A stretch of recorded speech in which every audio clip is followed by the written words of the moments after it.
Good morning Kohinoor, मैं हूं आपकी होस्ट इरम सफ्तर। खूबसूरत दिन का आगाज हो चुका है। उम्मीद करते हैं आप सबका ये दिन बहुत अच्छे से गुजरे। नाज़रीन, वासिफ अली वासिफ कहते हैं कि हमें बहुत ज़्यादा इल्म के मुकाबले में थोड़े से अदब की ज़रूरत है। और आजकल अगर एजुकेशन सिस्टम की बात की जाए या हमारे जितने टीचर्स हैं वो हमेशा बात करते हैं कि हम बच्चों को डिग्रीज तो दे रहे हैं लेकिन हम बच्चों को अदब नहीं सिखा पा रहे, तरबियत नहीं दे पा रहे। वो अक्सर ये भी कह देते हैं कि जी इसमें पेरेंट्स का बड़ा अहम किरदार होना चाहिए। एक जो माँ है वो अपने बच्चे को घर से तरबियत देती है, लेकिन पेरेंट्स का ये कहना है कि जब हम अच्छी खासी फी एक अच्छे स्कूल को दे रहे होते हैं तो टीचर का भी ये रोल है कि उनको तरबियत दी जाए, उन्हें सिखाया जाए।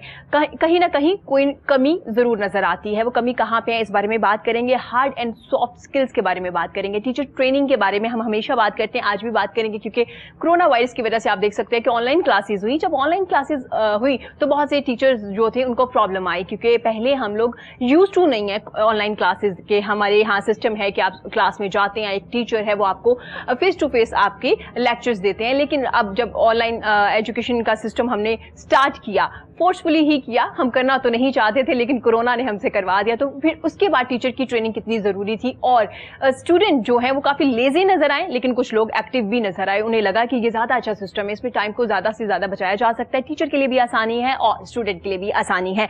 इसके अलावा हम लोग अपनी जो सोच है उसको पॉजिटिव कैसे कर सकते हैं, क्योंकि अक्सर ना चाहते हुए भी हम बहुत पॉजिटिव होते हैं, लेकिन जब कुछ जिंदगी के हालात ऐसे होते हैं या एनवायरनमेंट ऐसा हो जाता है सोसाइटी में, बाहर उठने बैठने जहाँ जो हमारा सर्कल होता है उनमें, तो हम कहीं ना कहीं नेगेटिव होना शुरू हो जाते हैं। जब नेगेटिव होना शुरू हो जाते हैं तो एक टीचर किस तरह से आपको हेल्प कर सकता है, आपकी सोच को पॉजिटिव करने में पेरेंट्स का क्या रोल होगा, आपके करीबी लोगों का क्या रोल होगा, इस बारे में बात करेंगे। और अक्सर लोग कहते हैं ना, खामोशी से मेहनत कीजिए ताकि कामयाबी शोर मचाए। तो कैसे खामोशी से मेहनत की जा सकती है, नई जो लोग हैं, जब नौजवान जो हैं उन्हें अब कौन सी तालीम हासिल करनी चाहिए, क्योंकि बहुत एमबीए हो गया, अब आईटी का स्कोप है और इसके अलावा मैथ्स कॉम बहुत लोगों ने किया, लेकिन आगे जाके फ्यूचर में कुछ इतना उनको फायदा हासिल नहीं हुआ। कुछ लोगों को हुआ, कुछ लोगों को नहीं हुआ। उसकी रीजन ये थी कि जब हम लोग आए फॉरेन से, हमने एक दूसरे को देखी फॉरेन से एक ही डिपार्टमेंट को चूज किया, एक ही फील्ड को चूज करना शुरू कर दिया, जिसकी वजह से बहुत सी प्रॉब्लम्स आई। डिग्री ज्यादा हो गई, लोग ज्यादा हो गए, लेकिन जॉब्स कम हो गई। इस बारे में भी बात करेंगे। और टीचर अगर आप बनना चाहते हैं, आपकी क्वालिटीज क्या होनी चाहिए, आपकी खूबियां क्या होनी चाहिए, एक टीचर के लिए क्राइटेरिया क्या होना चाहिए, इस बारे में बात करेंगे। इसके अलावा हम बात करेंगे होस्ट किस तरह से काम करते हैं, कितनी मेहनत करनी पड़ती है, इंटरव्यूज कैसे किए जाते हैं, इस बारे में भी बात करेंगे। उसके अलावा सबसे ज्यादा मसला जो हमारे यहाँ देखने में आता है वो स्किन प्रॉब्लम है। स्किन जो आपकी स्किन की बीमारियां हैं वो बहुत ज्यादा है, क्योंकि हमारे यहाँ सन ब्लॉक का इस्तेमाल नहीं किया जाता। और उस वक्त किया जाता है जब गर्मी बहुत शदीद हो या धूप बहुत ज्यादा हो, उस वक्त हम लोग कुछ लोग कर लेते हैं। उसके अलावा क्या क्या प्रॉब्लम्स आती हैं, आप अपने फेस लिफ्टिंग कैसे करा सकते हैं, जो नए फेशियल आ चुके हैं जो मशीनों के जरिए किए जाते हैं वो कैसे फेशियल हैं, उनमें सीरम कैसा इस्तेमाल किया जाता है, इस बारे में बात करेंगे। जब आपको एक्नी हो जाता है, क्योंकि ये हर किसी का मसला है, तो उसमें जब एक्नी हो जाता है उसके बाद निशान रह जाते हैं, उस निशानों को कैसे कम किया जा सकता है, कितनी सिटिंग होती है, इस बारे में भी बात करेंगे। इसके अलावा हम लोग हमारे साथ जबरदस्त सिंगर भी मौजूद है, तो साथ साथ गाने भी सुनेंगे। सबसे पहले मैं वेलकम करना चाहूंगी अपनी बड़ी प्यारी मेहमान का। आज हमारे साथ मौजूद हैं, होस्ट है, कॉलमिस्ट है, सना आगा खान। खुशामदीद सना, कैसी हैं आप? थैंक यू वेरी मच, बहुत अच्छा लगा यहाँ पर आकर। मैं बिल्कुल ठीक ठाक हूँ। थैंक यू सना, आपका, आपकी कीमती वक्त का, आप हमारे शो में आए। और इनके साथ हमारी बड़ी प्यारी मेहमान मौजूद है, एजुकेशनिस्ट हैं, ट्रेनर हैं, टीचर को ट्रेनिंग देती हैं, उस्तादों की उस्ताद हैं, मतलब कि आज हमारे साथ मौजूद हैं शबाना कौसर। खुशामदीद मैम, कैसी हैं आप? अल्हम्दुलिल्लाह ठीक ठाक, आप कैसी हैं? मैं बिल्कुल ठीक, आप खैरियत से हैं? अल्हम्दुलिल्लाह खैरियत से।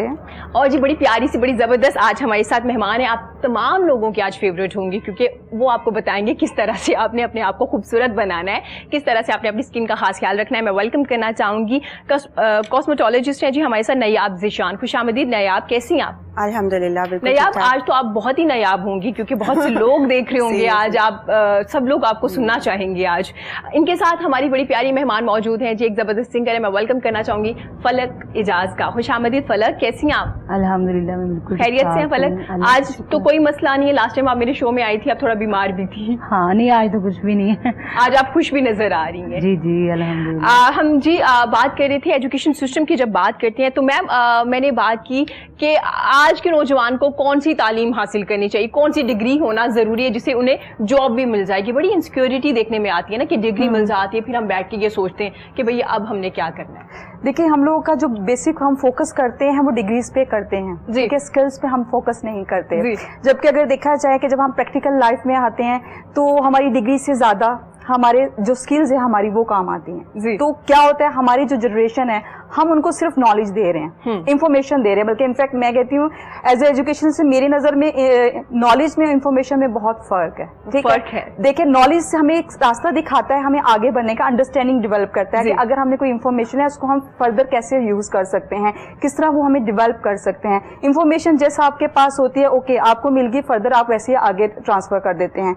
हमारे स्टूडेंट्स के साथ क्या हो रहा है हमारे सिस्टम में, अब अल्हम्दुलिल्लाह ये सिस्टम बहुत चेंज हो रहा है। हमारे यहाँ स्पीड थोड़ी स्लो है, होना चाहिए है। अब इतना साल गुजर गए, अगर अभी भी नहीं होना तो कब होना है? लेकिन ये है कि स्पीड अभी भी स्लो है, लेकिन एटलीस्ट हमने इस जो स्किल्स की इंपॉर्टेंस को अंडरस्टैंड करना शुरू कर दिया है, हमने इस पे वर्क करना शुरू कर दिया है।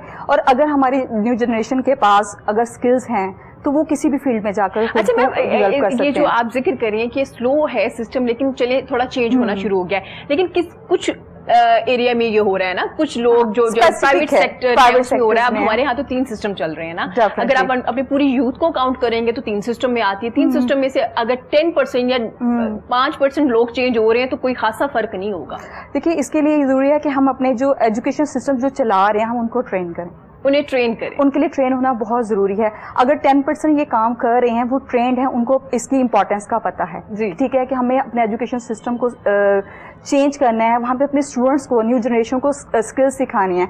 हम सोचते हैं हमारी जो थिंकिंग है वो हम प्रेजेंट को लेके चलते हैं, हम फ्यूचर को नहीं सोचते, ठीक है। जबकि एजुकेशन सिस्टम में अगर हम देखें कि हमारे पास जो बच्चे आ रहे हैं वो आज के लिए बच्चे हैं, कल को हमारा वो फ्यूचर है। हमने अपने फ्यूचर को माइंड में रख के सोचना है कि आज से 10 साल बाद, 20 साल बाद या 30 साल पर सिचुएशन कैसी होगी। उसके लिए हमारे टीचर को नए दौर की तमाम चीजों का पता होना चाहिए, टेक्नोलॉजी का पता होना चाहिए कि फ्यूचर में क्या होने वाला है, वो सिखाना पड़ेगा। हमारे पहले तो हमें टीचर पे बहुत काम करना है, बहुत जरूरत है। टीचर पे हमें काम करने के लिए मैं कहती हूँ बहुत ज्यादा हमें सोचना चाहिए। और हमारे यहाँ ये कि सबसे ज्यादा जो इन्वेस्टमेंट सबसे कम होती एजुकेशन फील्ड पे है, ट्रेनिंग पर है, और हम ट्रेनिंग की इंपॉर्टेंस को नहीं समझ रहे। हम समझते हैं ओके हमने मास्टर्स कर लिया, अब हम पढ़ा सकते हैं, ठीक है।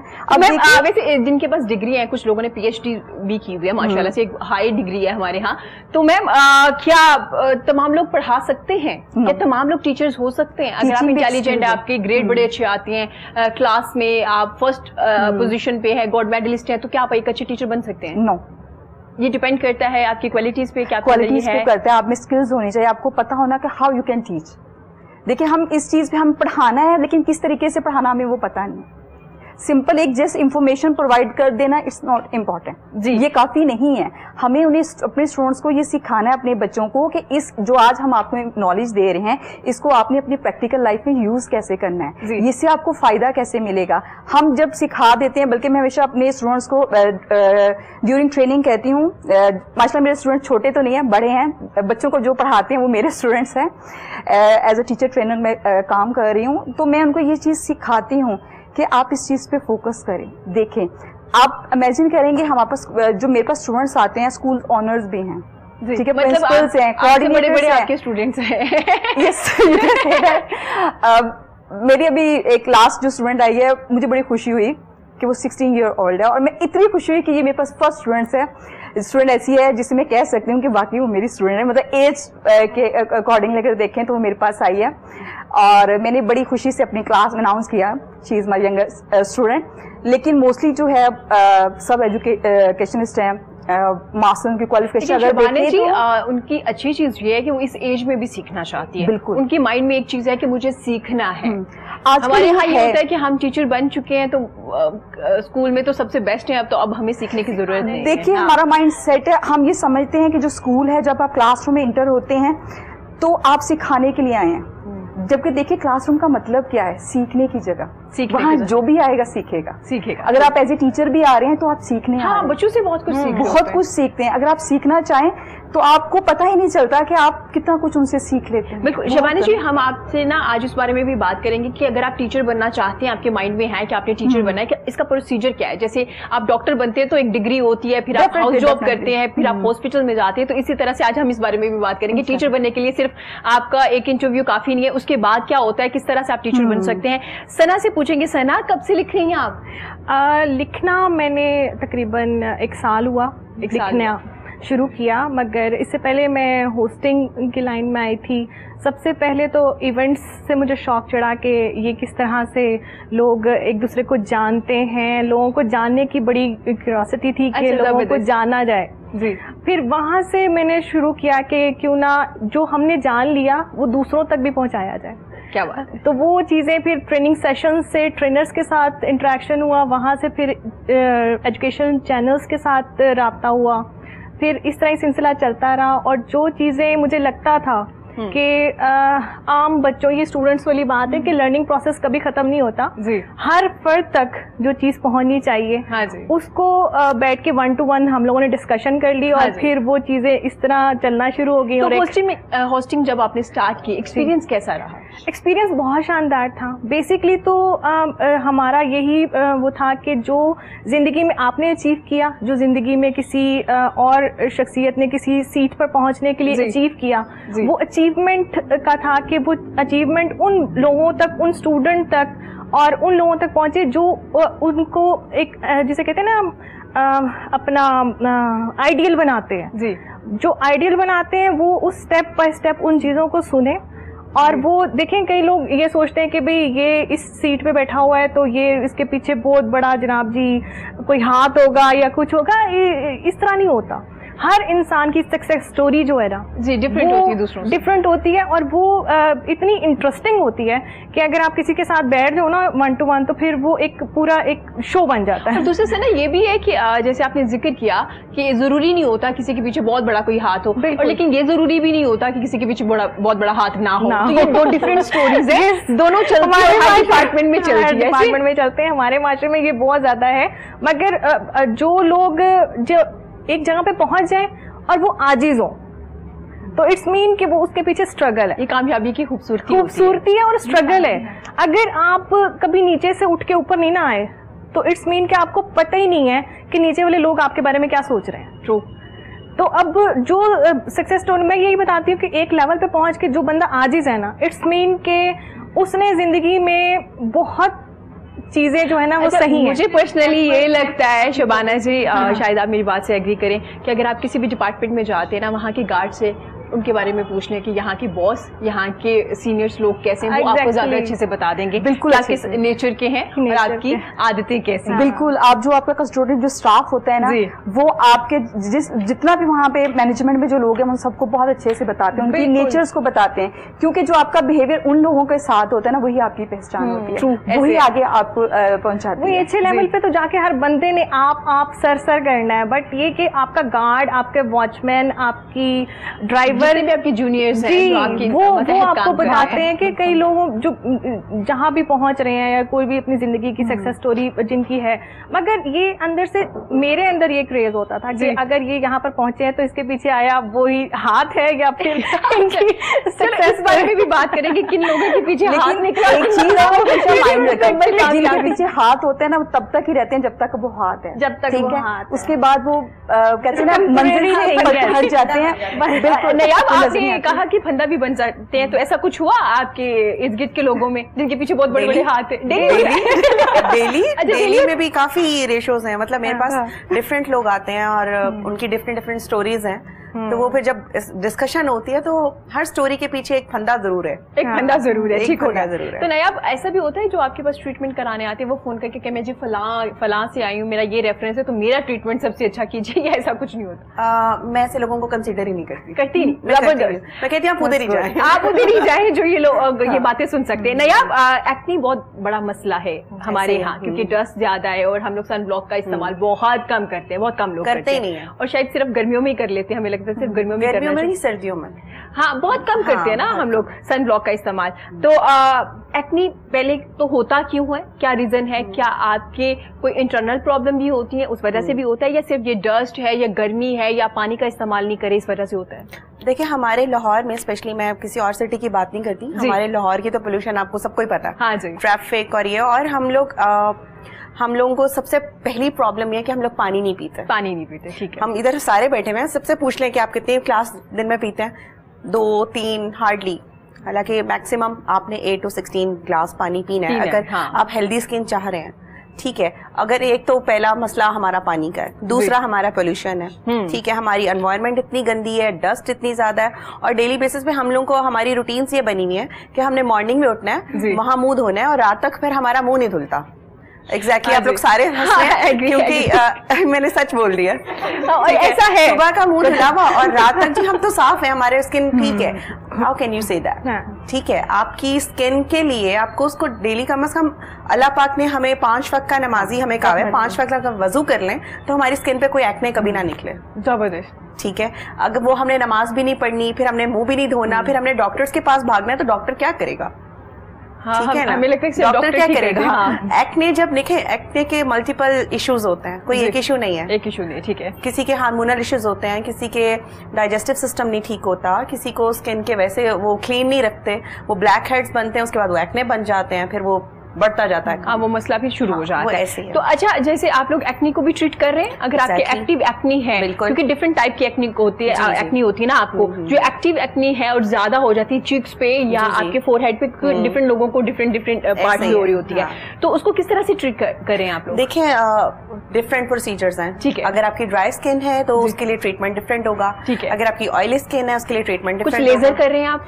लेजर मैं एक्ने पे रेकमेंड नहीं करती, ठीक है, क्योंकि समटाइम्स ये होता है कि किसी को सूट भी नहीं करता ना जी, तो मैं नॉन इन्वेसिव और लेजर के बगैर भी ऐसे ट्रीटमेंट्स हैं जिससे एक्ने को हम कंट्रोल कर सकते हैं। नया थोड़ा सा बताएंगे उन ट्रीटमेंट के बारे में, ताकि लोगों को पता चल सके कौन-कौन से हैं। जी बिल्कुल, ऐसे हैं कुछ फेशियल्स ऐसे हैं जी, और इसमें हेल्प करता है सबसे ज्यादा एलोवेरा, बहुत हेल्प करता है एलोवेरा जी।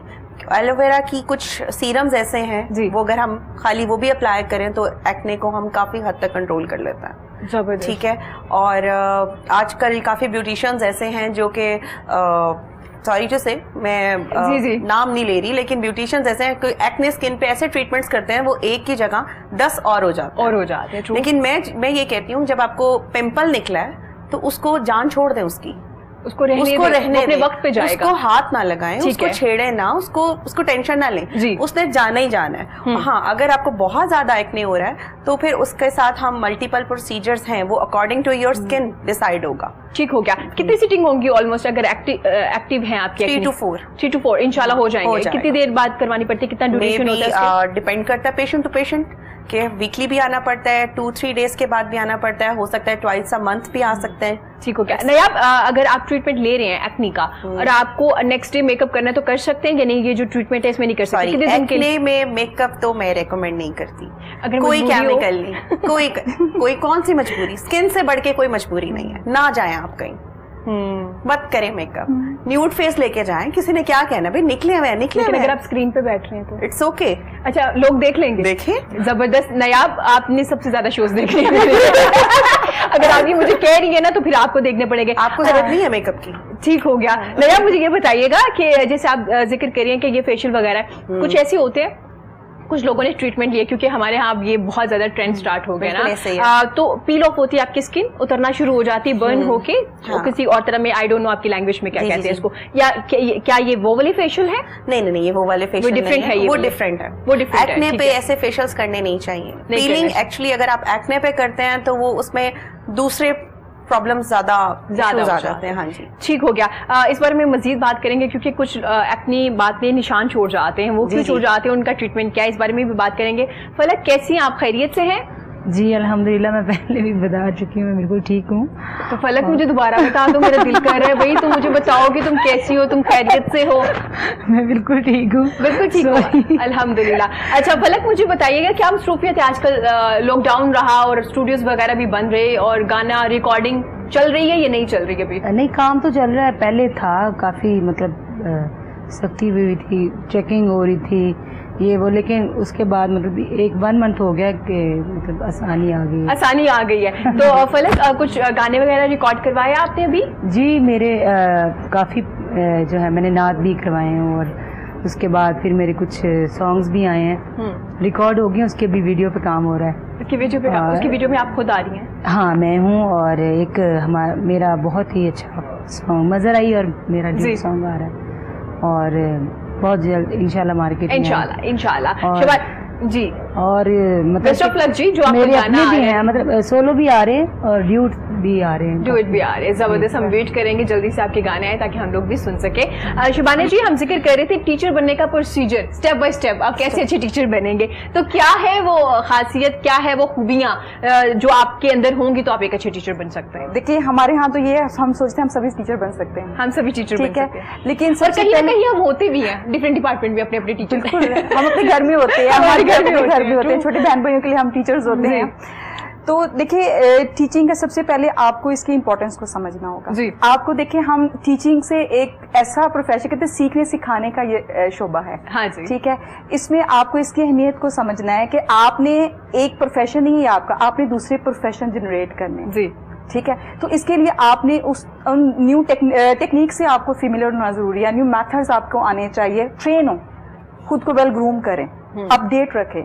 हमारे टीचर्स कहते हैं मैंने स्टार्ट कर दी, मुझे जॉब मिल गई, चाहे वो गवर्नमेंट सेक्टर में है, मेरा कुछ गवर्नमेंट टीचर्स के साथ भी है, उनको ट्रेन कर रही हूँ, तो उनको लगता है कि नहीं हम टीचर्स बन गए, हमें जॉब मिल गया, इट्स ओके, दैट्स इट, अब हमें और कुछ नहीं करना है। लेकिन हमें हर वक्त डेली बेसिस पे चेंजिंग आ रही है, डेली बेसिस पे न्यू रिसर्च आ रही है, न्यू टेक्निक्स इंट्रोड्यूस हो रही हैं, हमें उससे फेमिलियर होना चाहिए। आई एम सॉरी टू से, मेरे पास जो टीचर्स ट्रेन होने के लिए आते हैं, बेसिक आईटी क्या है, हम हर वक्त मोबाइल हमारे हाथ में है, हम सोशल मीडिया यूज कर रहे हैं, लेकिन उसको लर्निंग पर्पस के लिए कैसे यूज करना ये हमें नहीं पता, हमारे टीचर्स को नहीं पता।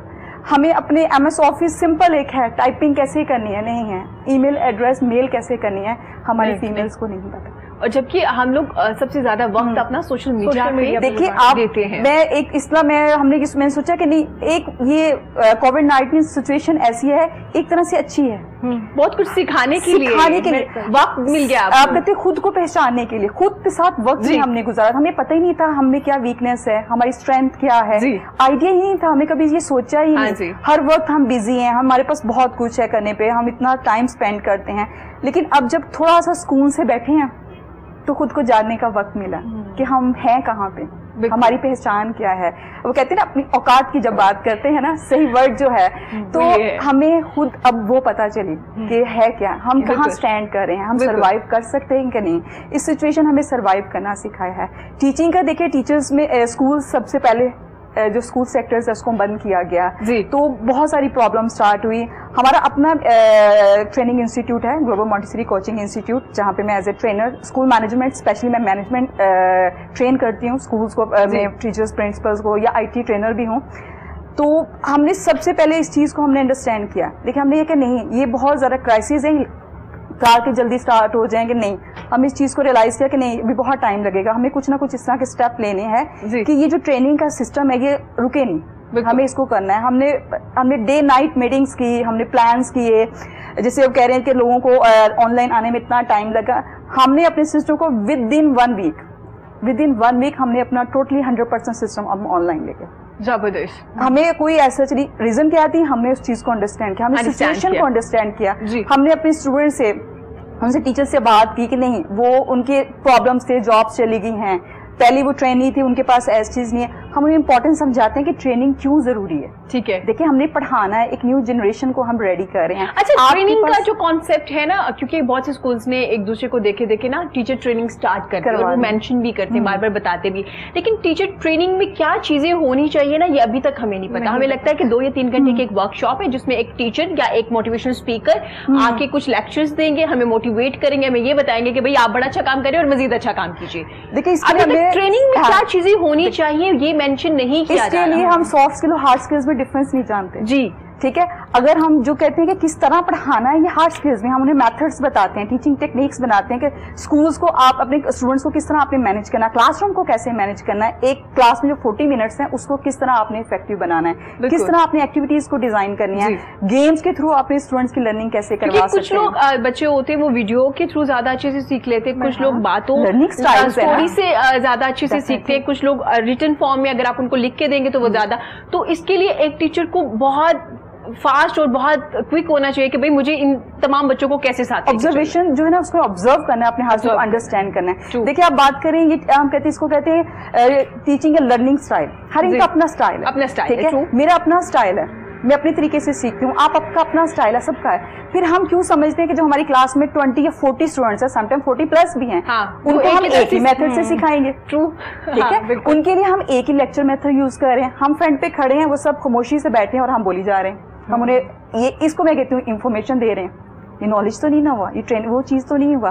तो हम उन्हें कहते हैं कि आप डिफरेंट मेथड्स यूज करें, और हम बल्कि इनफैक्ट हम इसको बताते हैं। और शिवानी जी, आपके लेक्चर का फायदा तब होता है जब आपके स्टूडेंट हाथ खड़ा करके सवाल पुट करना शुरू करें। आप सोचें कि आपका लेक्चर अब कामयाब है क्योंकि आपके स्टूडेंट के दिमाग में सवाल आना शुरू हो गए। हम पूरी क्लास के बाद में एंड पे टीचर पूछती है कैनी क्वेश्चन, और कोई कहते नो। मोस्टली देखिए इफेक्टिव वो तभी है ना जब कोई क्वेश्चन करे। अगर आपके लेक्चर में से क्वेश्चन जनरेट हो रहा है देन यू आर सक्सेसफुल। तब आपने अपने स्टूडेंट्स को, उनके माइंड को अंडरस्टैंड करने के लिए काबिल बना दिया। आपने कहा कि अपने इस माइंड को यूज करें। अल्लाह ताला ने हमें दिमाग दिया, हम कितना यूज करते हैं? 5% ही नहीं। टीचर्स की भी थोड़ा सा शायद एग्री आए कि अगर कोई सवाल पूछ लेना, क्योंकि सवाल तो सवाल है जी, कोई भी सवाल ऐसे नहीं होता, तो वो बच्चे हंसना शुरू कर देते हैं। टीचर कहते हैं अब ये क्या सवाल था, तो वो बच्चे का ना दोबारा से ना शायद एग्री करें, वो ना दोबारा सवाल नहीं पुट करेगा। मोस्टली टीचर्स का जो वो ये है ना कि मैं अब पढ़ा रही हूँ तो ड्यूरिंग माय सेशन आप नहीं बोलेंगे। ये क्वेश्चन, ये एक डायलॉग है जो हर बच्चे के मुंह पे होता है जब अब मेरे अपने बच्चे भी स्कूल जाते हैं कि जब जिस टाइम मैंने पढ़ाना है उस टाइम आपने बोलना नहीं है। हाँ, और इतनी देर कौन याद रखेगा? और उसके बाद बच्चे के दिमाग में फ्रेंडली बिहेवियर बहुत जरूरी है, बहुत जरूरी है। इसके लिए वो ना उसको अपनी रिस्पॉन्सिबिलिटी समझना कि टीचर एक सिर्फ टीचर नहीं है, वो फैसिलिटेटर भी है, वो मेंटोर भी है, वो मदर भी है, वो सिस्टर भी है, वो फ्रेंड भी है। उसने अपने हर रोल को अंडरस्टैंड करना है। जहाँ आप कहते हैं कि टीचर कैसे वो है, तो उसके लिए उसको पहले अपनी रिस्पॉन्सिबिलिटी की जो मैं बात करी, उसे अपने रोल्स को पहचानना है कि वो क्लास सिर्फ एक टीचर नहीं है। जब वो स्कूल के अंदर एंटर हो गई है तो उसने डिफरेंट रोल्स प्ले करने हैं, ठीक है। तो उसमें एक आपने एक बाउंडिंग अपने बच्चों के साथ क्रिएट करनी है, एक अच्छा इन्वायरमेंट, लर्निंग इन्वायरमेंट क्रिएट करना है। अगर क्लासरूम है तो उसका इन्वायरमेंट ऐसा हो कि पता चल रहा हो कि स्टूडेंट लर्न कर रहे हैं। अगर क्वेश्चंस कर रहे हैं तो आपको खुद आइडिया होगा कि आप अपने स्टूडेंट्स को इवैल्यूएट कर सकते हैं उनके क्वेश्चंस के। ऑनलाइन क्लासेस बहुत एंजॉय कर रहे हैं, बहुत ज्यादा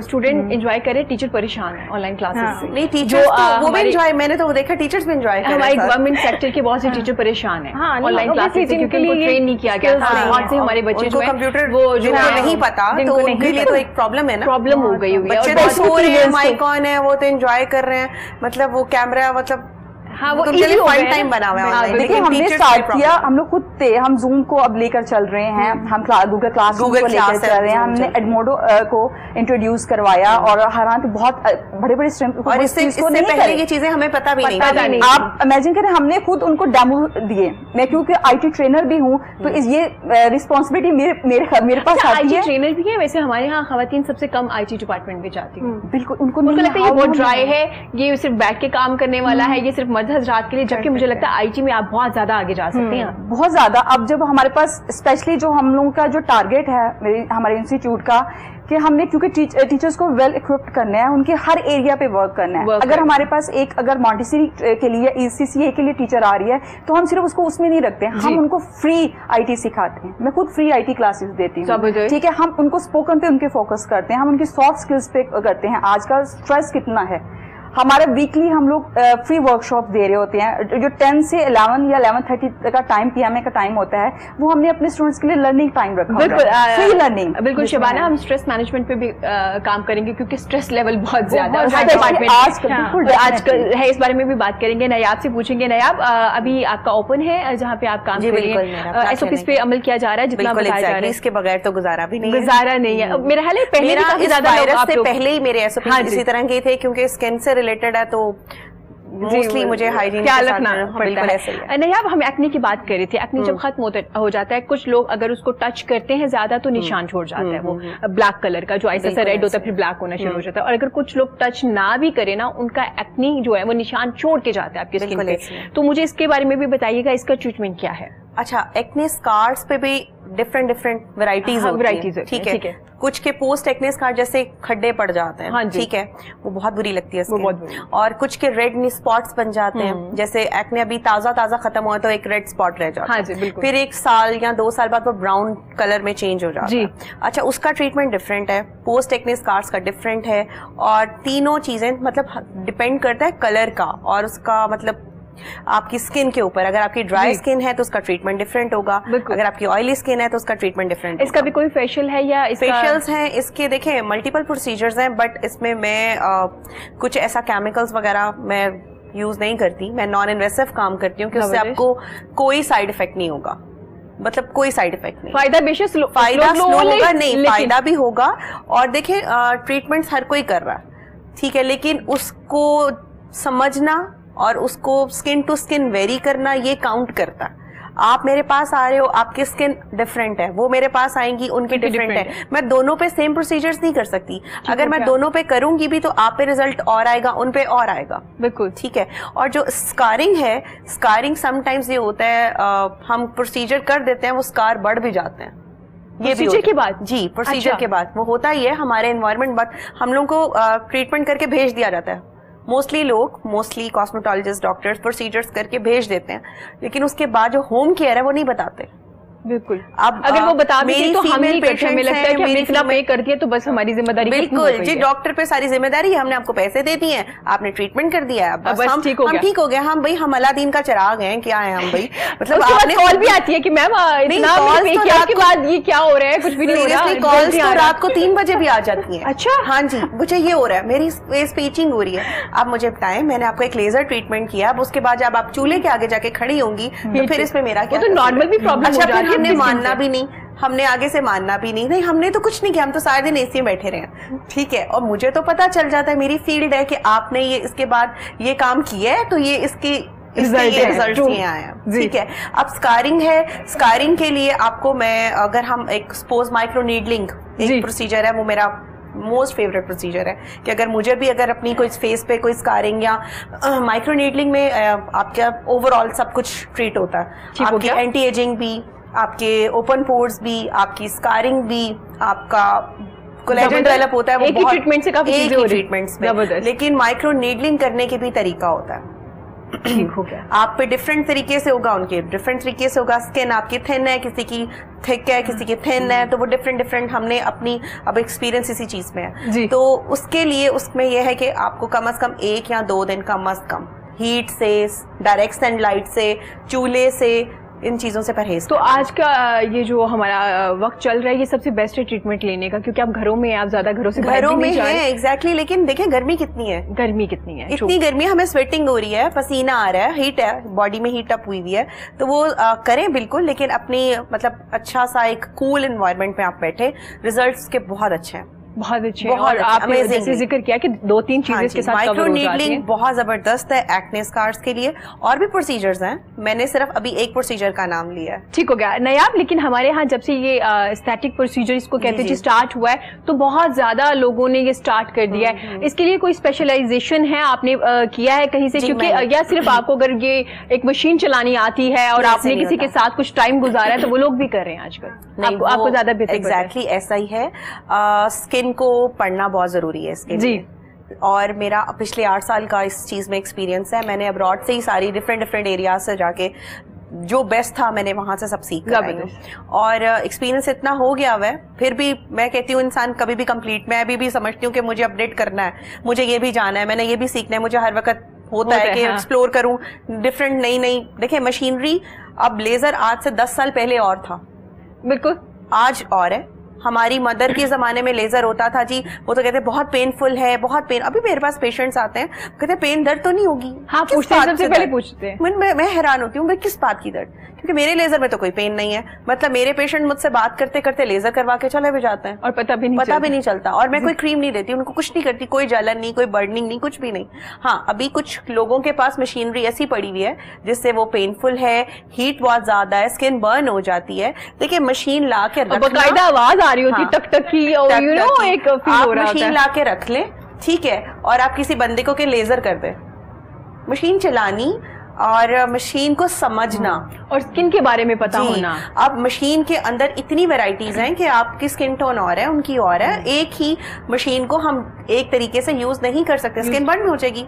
लेजर है, बिल्कुल लेजर तो बर्न करेगा, और जो बर्न का निशान होगा वो एक अलग प्रोसीजर बन जाएगा। हाँ जी, फिर उसका ट्रीटमेंट शुरू होगा। उसका ट्रीटमेंट, तो इसका मतलब है कि आप लोग एक्सपर्ट के पास जाएं, जी बिल्कुल। आपका फेस और आपकी स्किन इतनी सेंसिटिव होती है, आप अच्छा काम करवाने जाएं और बाद में निशान। हमारे आजकल मोस्टली प्रॉब्लम हार्मोनल इश्यूज हैं जी, जिनके फेशियल हेयर्स हैं, चिन पे बाल निकल आए, फेस पे अनवांटेड हेयर्स हैं।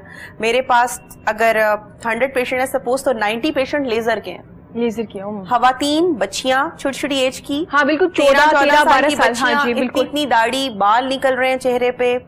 सीरियसली वो वो खत्म हो रहे हैं वो लेजर से। बिल्कुल लेजर से। मैं कुछ लोगों को जानती हूँ जिन्होंने आज से 3 साल पहले एक लेजर स्टार्ट करवाया था, माशाल्लाह अभी तक उनका चल रहा है। जी जी जी, और वो अभी भी जाती हैं।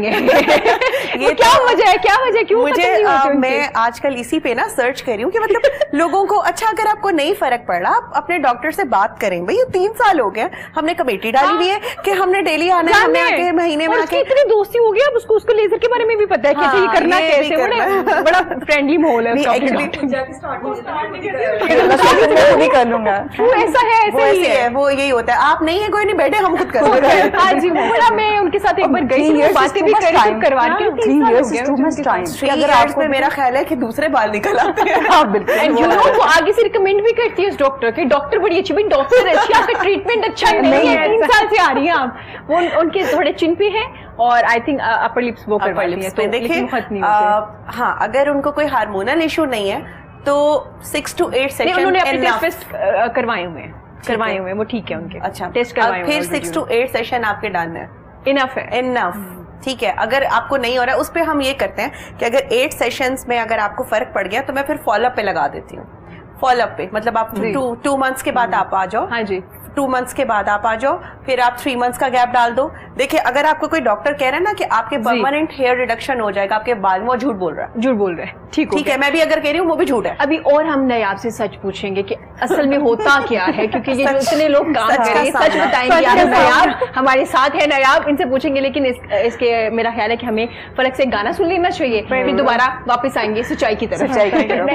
फलक एक जबरदस्त सा जी गाना सुनाई, इससे पहले कि मैं नयाब से रिक्वेस्ट कर दूं कि वो गाना सुनाए। सॉरी, भाग जाए।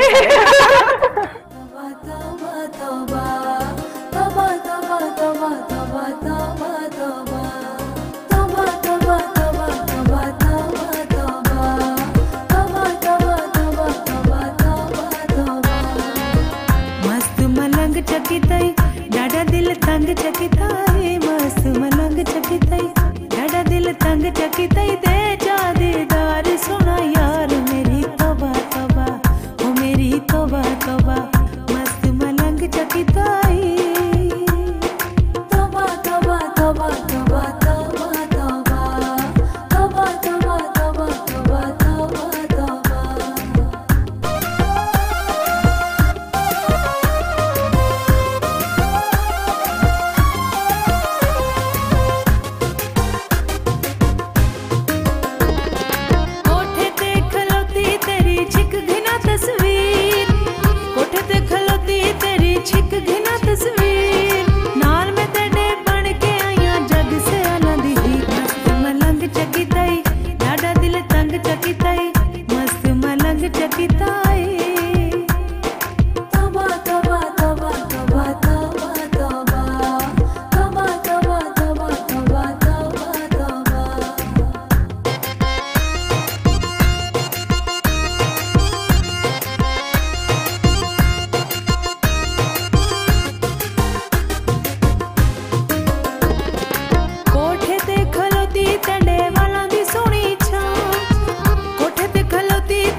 चकिताए तौबा तौबा तौबा तौबा तौबा तौबा तौबा तौबा तौबा तौबा तौबा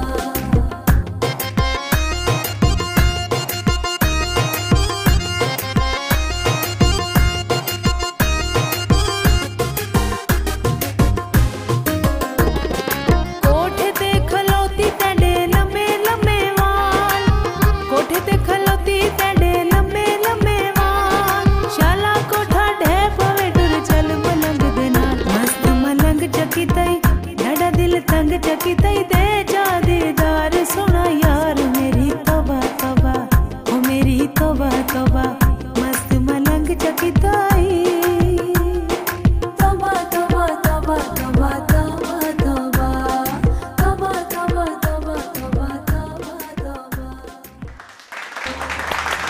वेरी नाइस। फलक, ये आपने ओरिजिनल वाला गाना गाया जो ओरिजिनल है, ये कुछ इसमें ऐड किया हुआ है आपने? ये ओरिजिनल, ये पहले हुआ है। हाँ जी, वो जो ओरिजिनल है। हाँ जी, तो इसके बाद कुछ चेंज और भी आया था जो आइमा बेग ने इसको गाया था। हाँ, उन्होंने कुछ और तरह से गाया, मैंने अपना मतलब कि क्योंकि किसी की कॉपी तो आपने ऐड किया है, ये ओरिजिनल में था? ये मैंने ऐड किया। अच्छा, जबरदस्त, वेरी नाइस। इसमें भी ऐसा होना चाहिए वैसे, अगर आप किसी का गाना गाया और इसमें अपना टैलेंट भी शो करेंगे। जी, मेरे पास भी ये टैलेंट है। शबाना जी से बात कर रहे थे हम लोग टीचर ट्रेनिंग के बारे में, जैसे कि आप बता रहे थे। मैम, हार्ड और सॉफ्ट स्किल्स है क्या बेसिकली? मैं चाहूंगी आप थोड़ा हमें हार्ड और सॉफ्ट स्किल्स के बारे में बताइएगा। देखिए, हार्ड स्किल्स कहते हैं हमारा जो नॉलेज है, ठीक है, किसी भी चीज के बारे में जो इन्फॉर्मेशन, जो नॉलेज हम देते हैं, बेसिक चीज के बताते हैं वो है क्या, ठीक है, वो हमारी हार्ड स्किल हो जाती है। जैसे कि हम स्कूल की जो हमारी एजुकेशन है, कॉलेज है, यूनिवर्सिटी, हम जो डिग्रीज लेते हैं, सर्टिफिकेट्स लेते हैं, ये है।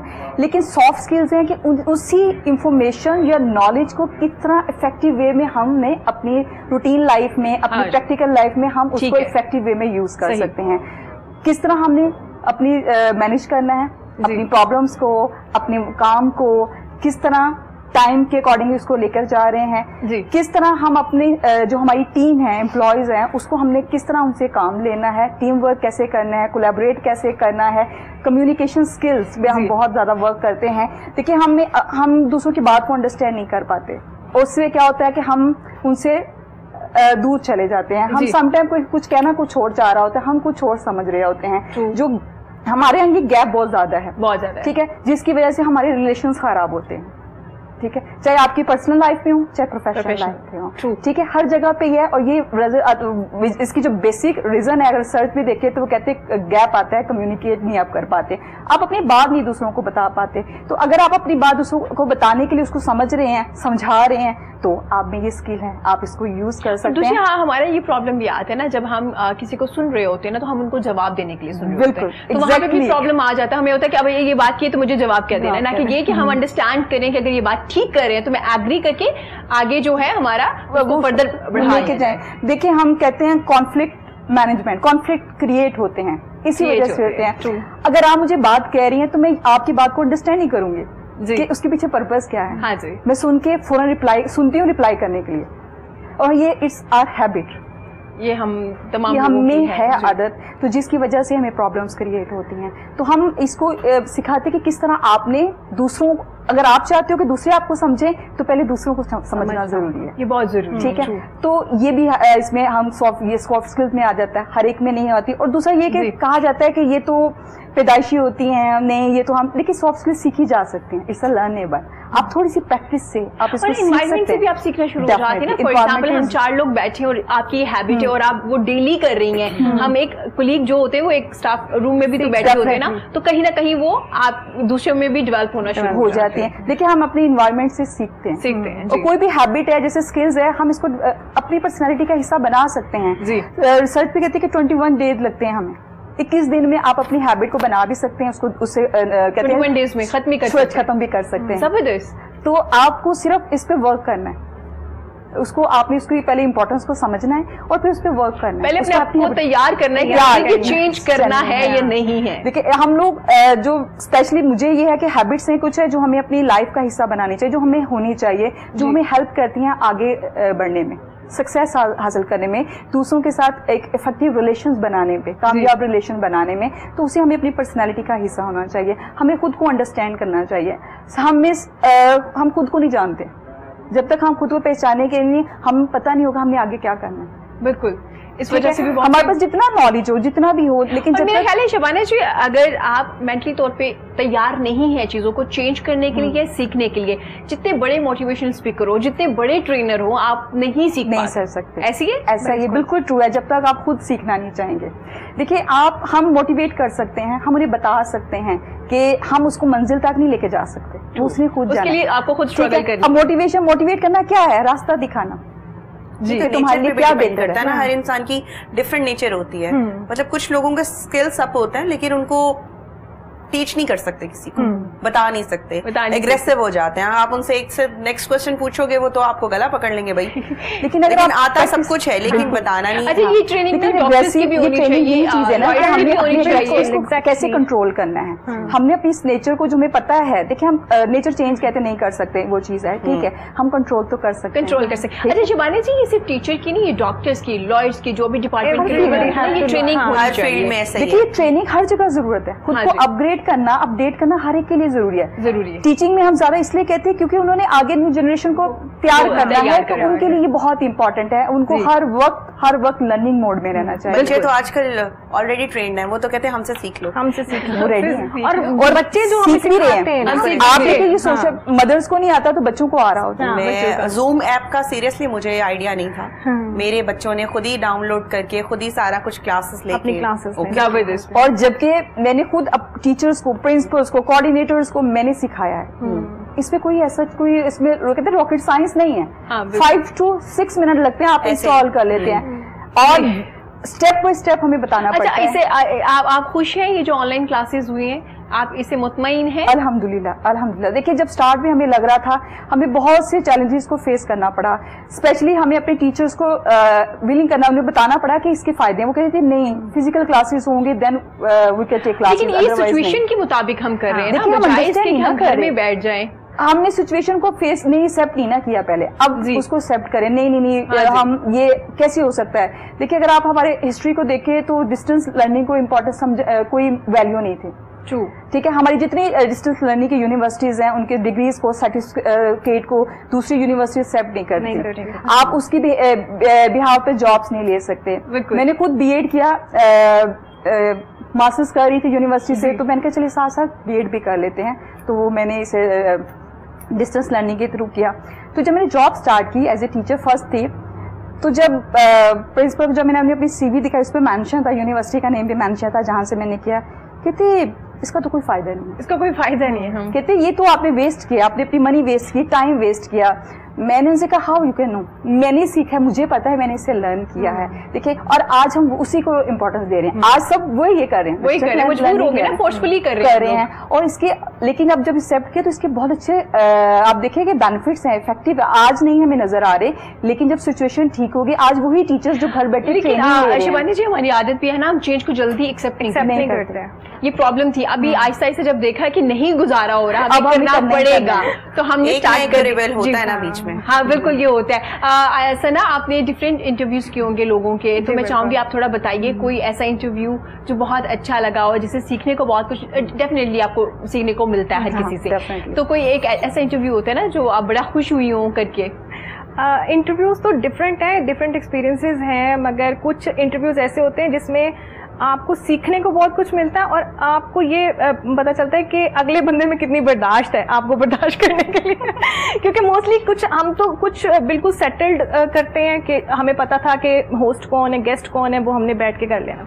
और जब आपको सिर्फ 2 मिनट या 1 मिनट पहले किसी का पता चले कि ये इंटरव्यू आपने करना है और आपको कुछ भी ना पता और कैमरा आपके सामने हो, तो फिर आप में उस टाइम बड़ा थोड़ा सा कंफ्यूजन होती है कि यार ये जो सामने बंदा बैठा वो भी एजुकेशनिस्ट है, आप उसके सामने कोई फजूल बात भी नहीं कर सकते या फिर आप इधर उधर की बात भी नहीं कर सकते।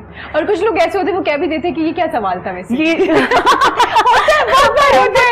शुरू में तो बहुत ऐसा होता है, मगर ये जो आपको अचानक से पता, जिस तरह ये कोविड-19 की जो सिचुएशन है, ये अगर ये ना आती, मैंने कॉलम में भी ये लिखा, अगर ये कंडीशन ना होती तो शायद हम जो हमारे मजहब ने हमें तरीके सिखाए हैं या हम लोगों को जो बहुत पहले सीख लेना चाहिए वो विदिन 2 months हमने अपनी नेचर, अपने आप को बहुत पीछे छोड़ के इन चीजों को सीखा है। बिल्कुल। और ये चीजें शायद मैंने तो ये लिखा है कि यार ये हमारे लिए एक ब्लेसिंग भी है कि इस चीज में हमने अपने आप को बहुत ज्यादा जो चीजें हमें बहुत पहले सोशल मीडिया हम कब से यूज कर रहे हैं, बिल्कुल बहुत यूज कर रहे हैं, मगर क्यों क्या यूज कर रहे हैं, फेसबुक और व्हाट्सएप, उसके बाद डिप्रेशन और एंजाइटी का शिकार हो जाता है, उसके पास जा रहे थे वही अब यही बात। मगर अब उसको यूजफुली छोटे छोटे बच्चों ने यूट्यूब चैनल्स लॉन्च कर दिए हैं, जो चीजें बहुत पहले जो बाहर यूज हो रही हैं दूसरी कंट्रीज में और ये सारा कुछ, वो चीजें अब हम 2 महीने में, हम कितनी ज़हीन कौम है, मतलब कि वो पूरी यूनिवर्सिटीज स्टडीज और लेवल्स वो सारे क्रिएट करके, मगर हम लोग अब सिर्फ 2 मंथ में हम वहां पहुंच गए हैं कि अगर हम तकरीबन और 6 महीने इस पे लगा दे तो हमसे बड़ी आईटी की कोई फील्ड ही नहीं वो कर सकता। ट्रू, ऐसा है। और हमने सही मकसद यूज किया, सही मकसद के लिए इस्तेमाल कर रहे हैं। हमारे पीछे एक प्रेशर होना चाहिए, हमारी कौम के पीछे एक प्रेशर होना चाहिए। अब सारे रो रहे हैं कि भाई हमारे गवर्नमेंट को ये करना चाहिए, एसओपीज की वजह से ये बंद हो गया, वो बंद हो गया, वो बंद हो गया। इस प्लेटफॉर्म से मैं एक बात जो बड़ी इंपॉर्टेंट कहना चाहूंगी, बल्कि ये एक आवाज उठाना चाहूंगी, वो ये कि हर रेस्टोरेंट जो बंद हुए, हर कैफे जो हमारी लाहौर की रौनक थी, हर सड़क पे इतने कैफेज और ये सारा कुछ सब बंद हो गया। आप लोग क्यों नहीं एक डेमोस्ट्रेशन देते, आप गवर्नमेंट को एक डेमोस्ट्रेशन दें कि ऐसी एसओपीज के साथ ऐसे एंटर होना है, ये हमारा सिटिंग अरेंजमेंट है, ये एनवायरनमेंट होगा अंदर से, और आप उसको ओपन कर दें। हाँ जी, हर बंदा देखे, हर चीज खोलें। आप खुद बंद करके बैठे, गवर्नमेंट के मुंह देखते जा रहे हैं, नहीं कर रहे उसे अलाउड नहीं करें। 2 बार 3 बार सिर्फ रेस्टोरेंट्स बंद है, रेस्टोरेंट्स के बाहर आप देखें क्या सब कुछ खुला हुआ है, मगर लोगों देखिए सोशल डिस्टेंस है ना, फिजिकल डिस्टेंस पे आना पड़ेगा। हमें पहले ये चेंज करना पड़ेगा, वर्ड चेंज करना पड़ेगा। हम इस तरह सरवाइव नहीं कर सकते, ये नहीं हो सकता। अच्छा, देखिए असल जो इम्पोर्टेंस है फिजिकल डिस्टेंस की है, ठीक है शिवाना जी, बहुत सी कंट्रीज में ये हुआ, अब वो कम बैक उन्होंने किया अपनी लाइफ में, अब उनकी मार्केट्स भी ओपन है, उनके शॉपिंग मॉल्स भी ओपन है, वो कारोबार भी कर रहे हैं, सब कुछ ओपन है। क्या किया उन्होंने, इस हैबिट को अपना लिया कि ये जरूरी है जिंदगी में, इसको साथ लेके चलना है, तो अब सब कुछ चल रहा है। हम ये डिमांड करना शुरू कर दे। कुछ दिन पहले टीचर्स ने अकेडमीज के लिए भी प्रोटेस्ट किया था, वो कह रहे थे कि जी ओपन कर दें। अच्छा, इस बारे में बात करेंगे, लेकिन यहाँ वक्त हुआ छोटे से ब्रेक का, ब्रेक के बाद हाजिर होते हैं।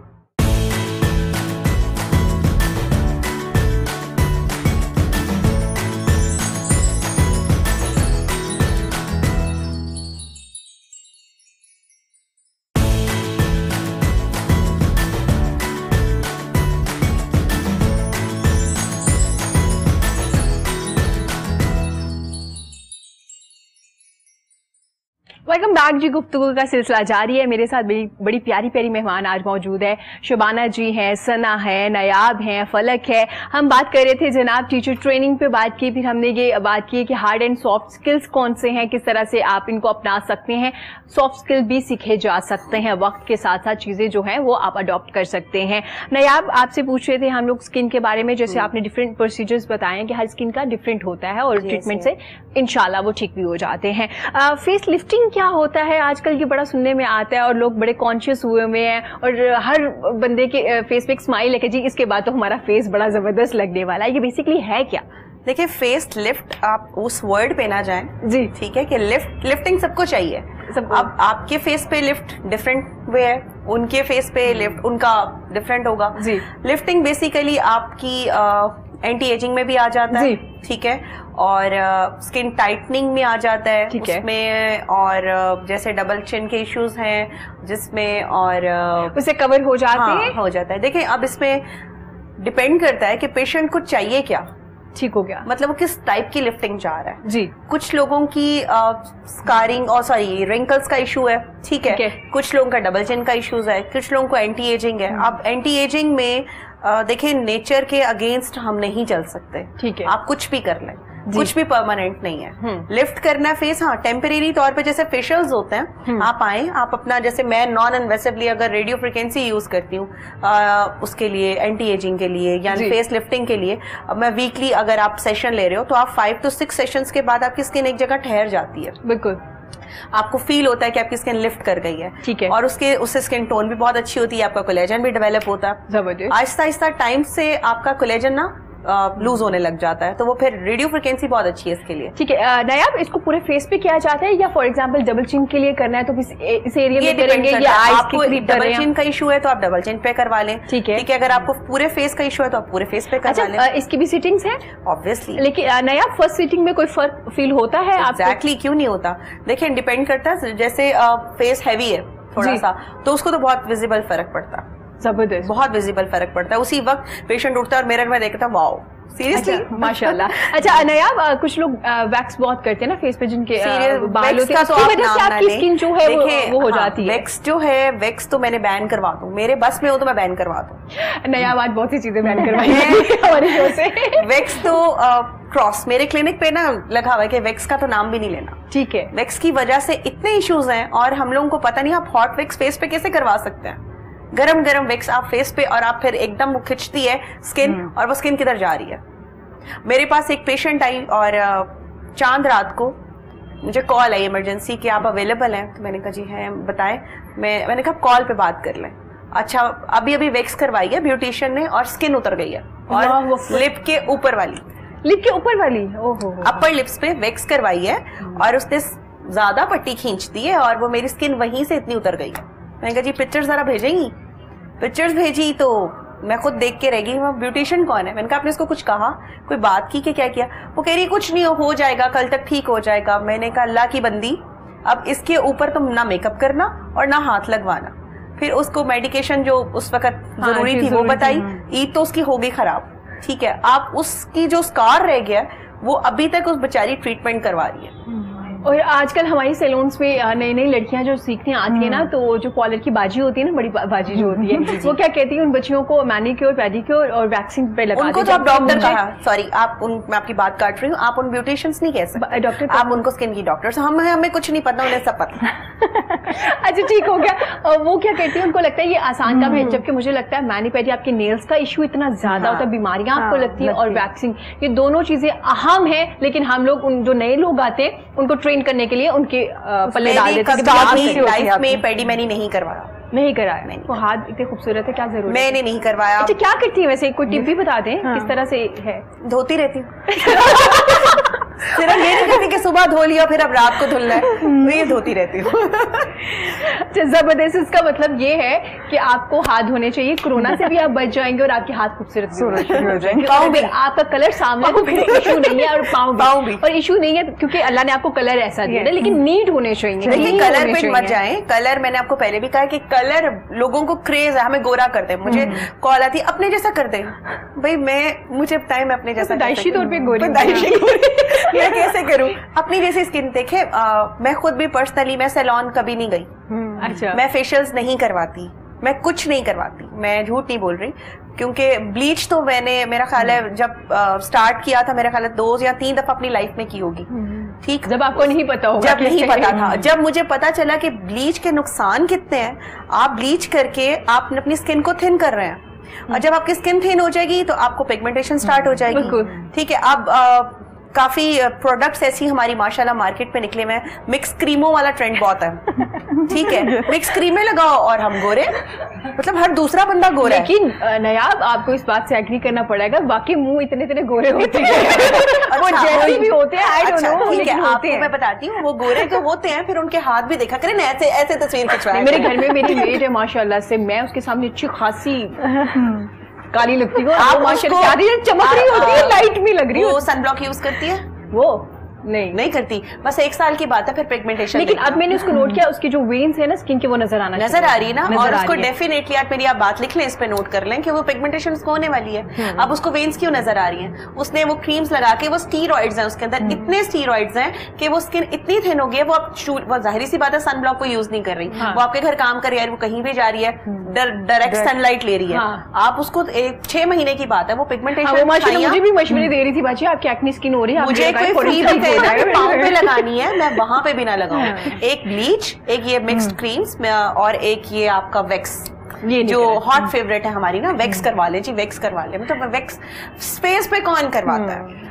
स्किन खिंचेगी, स्किन लूज होगी। अब मेरे पास एक 18 साल की ओपन हो जाती है, फिर उसके बाद आपको एक्ने होता है, तो आप वैक्स आप कहीं भी पार्ट पे करवा लें, रेडनेस होती है वहां पे, छोटे छोटे एक्ने निकलता है, और जब फेस पे निकलेगा, फेस का एक्ने और बॉडी के एक्ने में बहुत जमीन आसमान का फर्क सेंसिटिव होती है फेस बहुत सेंसिटिव। ठीक है, अच्छा फिर उसके बाद हम क्या करते हैं, हमारा कोई फंक्शन है, हमने वहां पे जाना है जी, हम वैक्स करा लेते हैं, ब्लीच करा लेते हैं, उसी वक्त 2 घंटे पहले हमने जी हाँ इंस्टेंट रिजल्ट आ जाएगा, हम गोरे हो जाएंगे। अच्छा ब्लीच करके फिर उसके बाद आपने फाउंडेशन लगानी है, आपने केमिकल्स लगाना है, और आप अपनी स्किन के साथ जुल्म कर रहे हैं। और नेक्स्ट डे जब ईचिंग हो रही होती है पता नहीं क्या हो रहा है,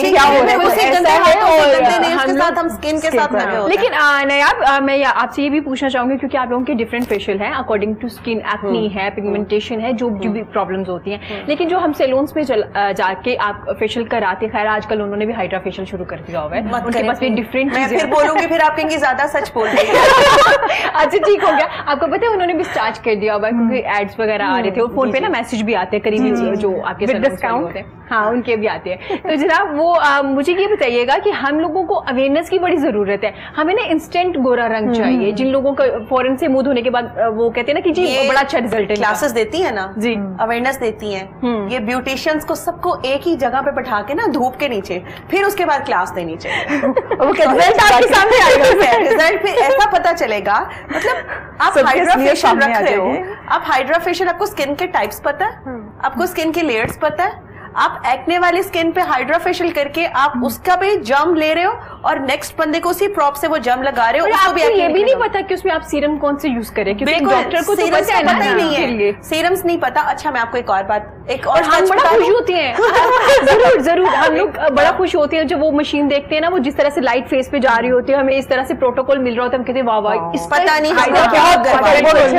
उससे अच्छा ये है कि आप ना सीरियसली घर में ना एक दूध से क्लींजिंग कर लें, वो ज्यादा बेहतर है, वो ज्यादा बेहतर है। दूध लें, खालिस दूध लें, आप उससे क्लींजिंग कर लें, उससे ज्यादा फर्क पड़ जाएगा। नहीं अब एक और सच था आपका, मैं चाहूंगी मैं सुन लूं, 100 सच पूरे करेंगे।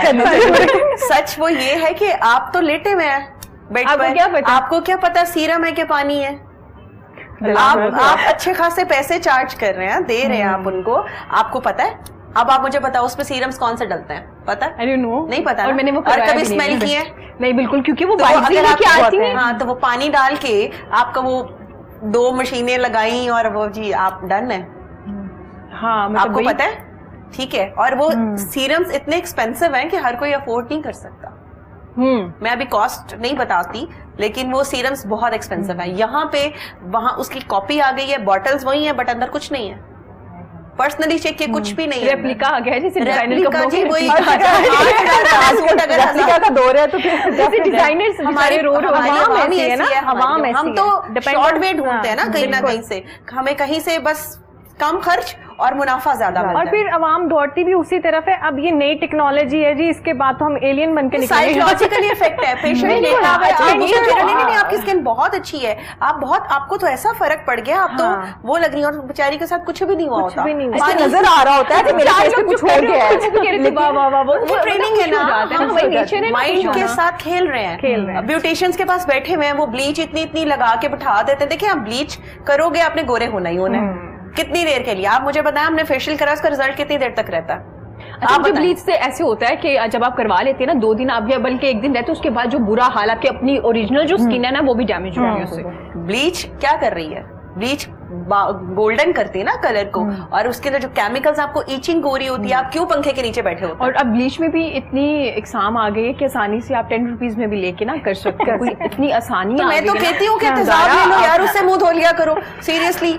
बाद में भी तो यही हाल होना जो तेजाब से फर्स्ट टाइम नहीं होना। मैं भी इसी तरह बात तो मेरे स्किन पॉलिश करते हैं आपके, हाँ, तो वो मैंने कहीं जाना था, शादी थी, तो वो मतलब कि मेरे दिल में ये मैं बहुत ज़्यादा प्यारी हो जाऊंगी, वो स्किन अच्छी हो जाएगी, वो किया तकरीबन 6 साल हो गए मेरी यहाँ पे वो है पिगमेंटेशन। हाँ जी, विक्टिम आपके पास मौजूद है।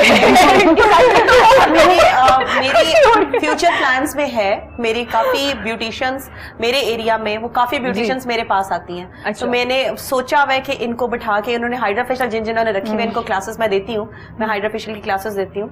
तो लेकिन फिर भी मैं इतना सब कुछ बोल के सिखा के फिर भी मैं सेटिस्फाइड नहीं हो रही होती कि यार ये नहीं कर सकती, ये नहीं कर पाएंगी। मशीन को समझ नहीं, मतलब मशीन ने उसके अंदर इतने प्रॉप्स हैं। अब जो न्यू मशीन आई है आपको कैसे पता? अच्छा नयाब, आपके दुख को फलक इतना फील कर रही है ना, वो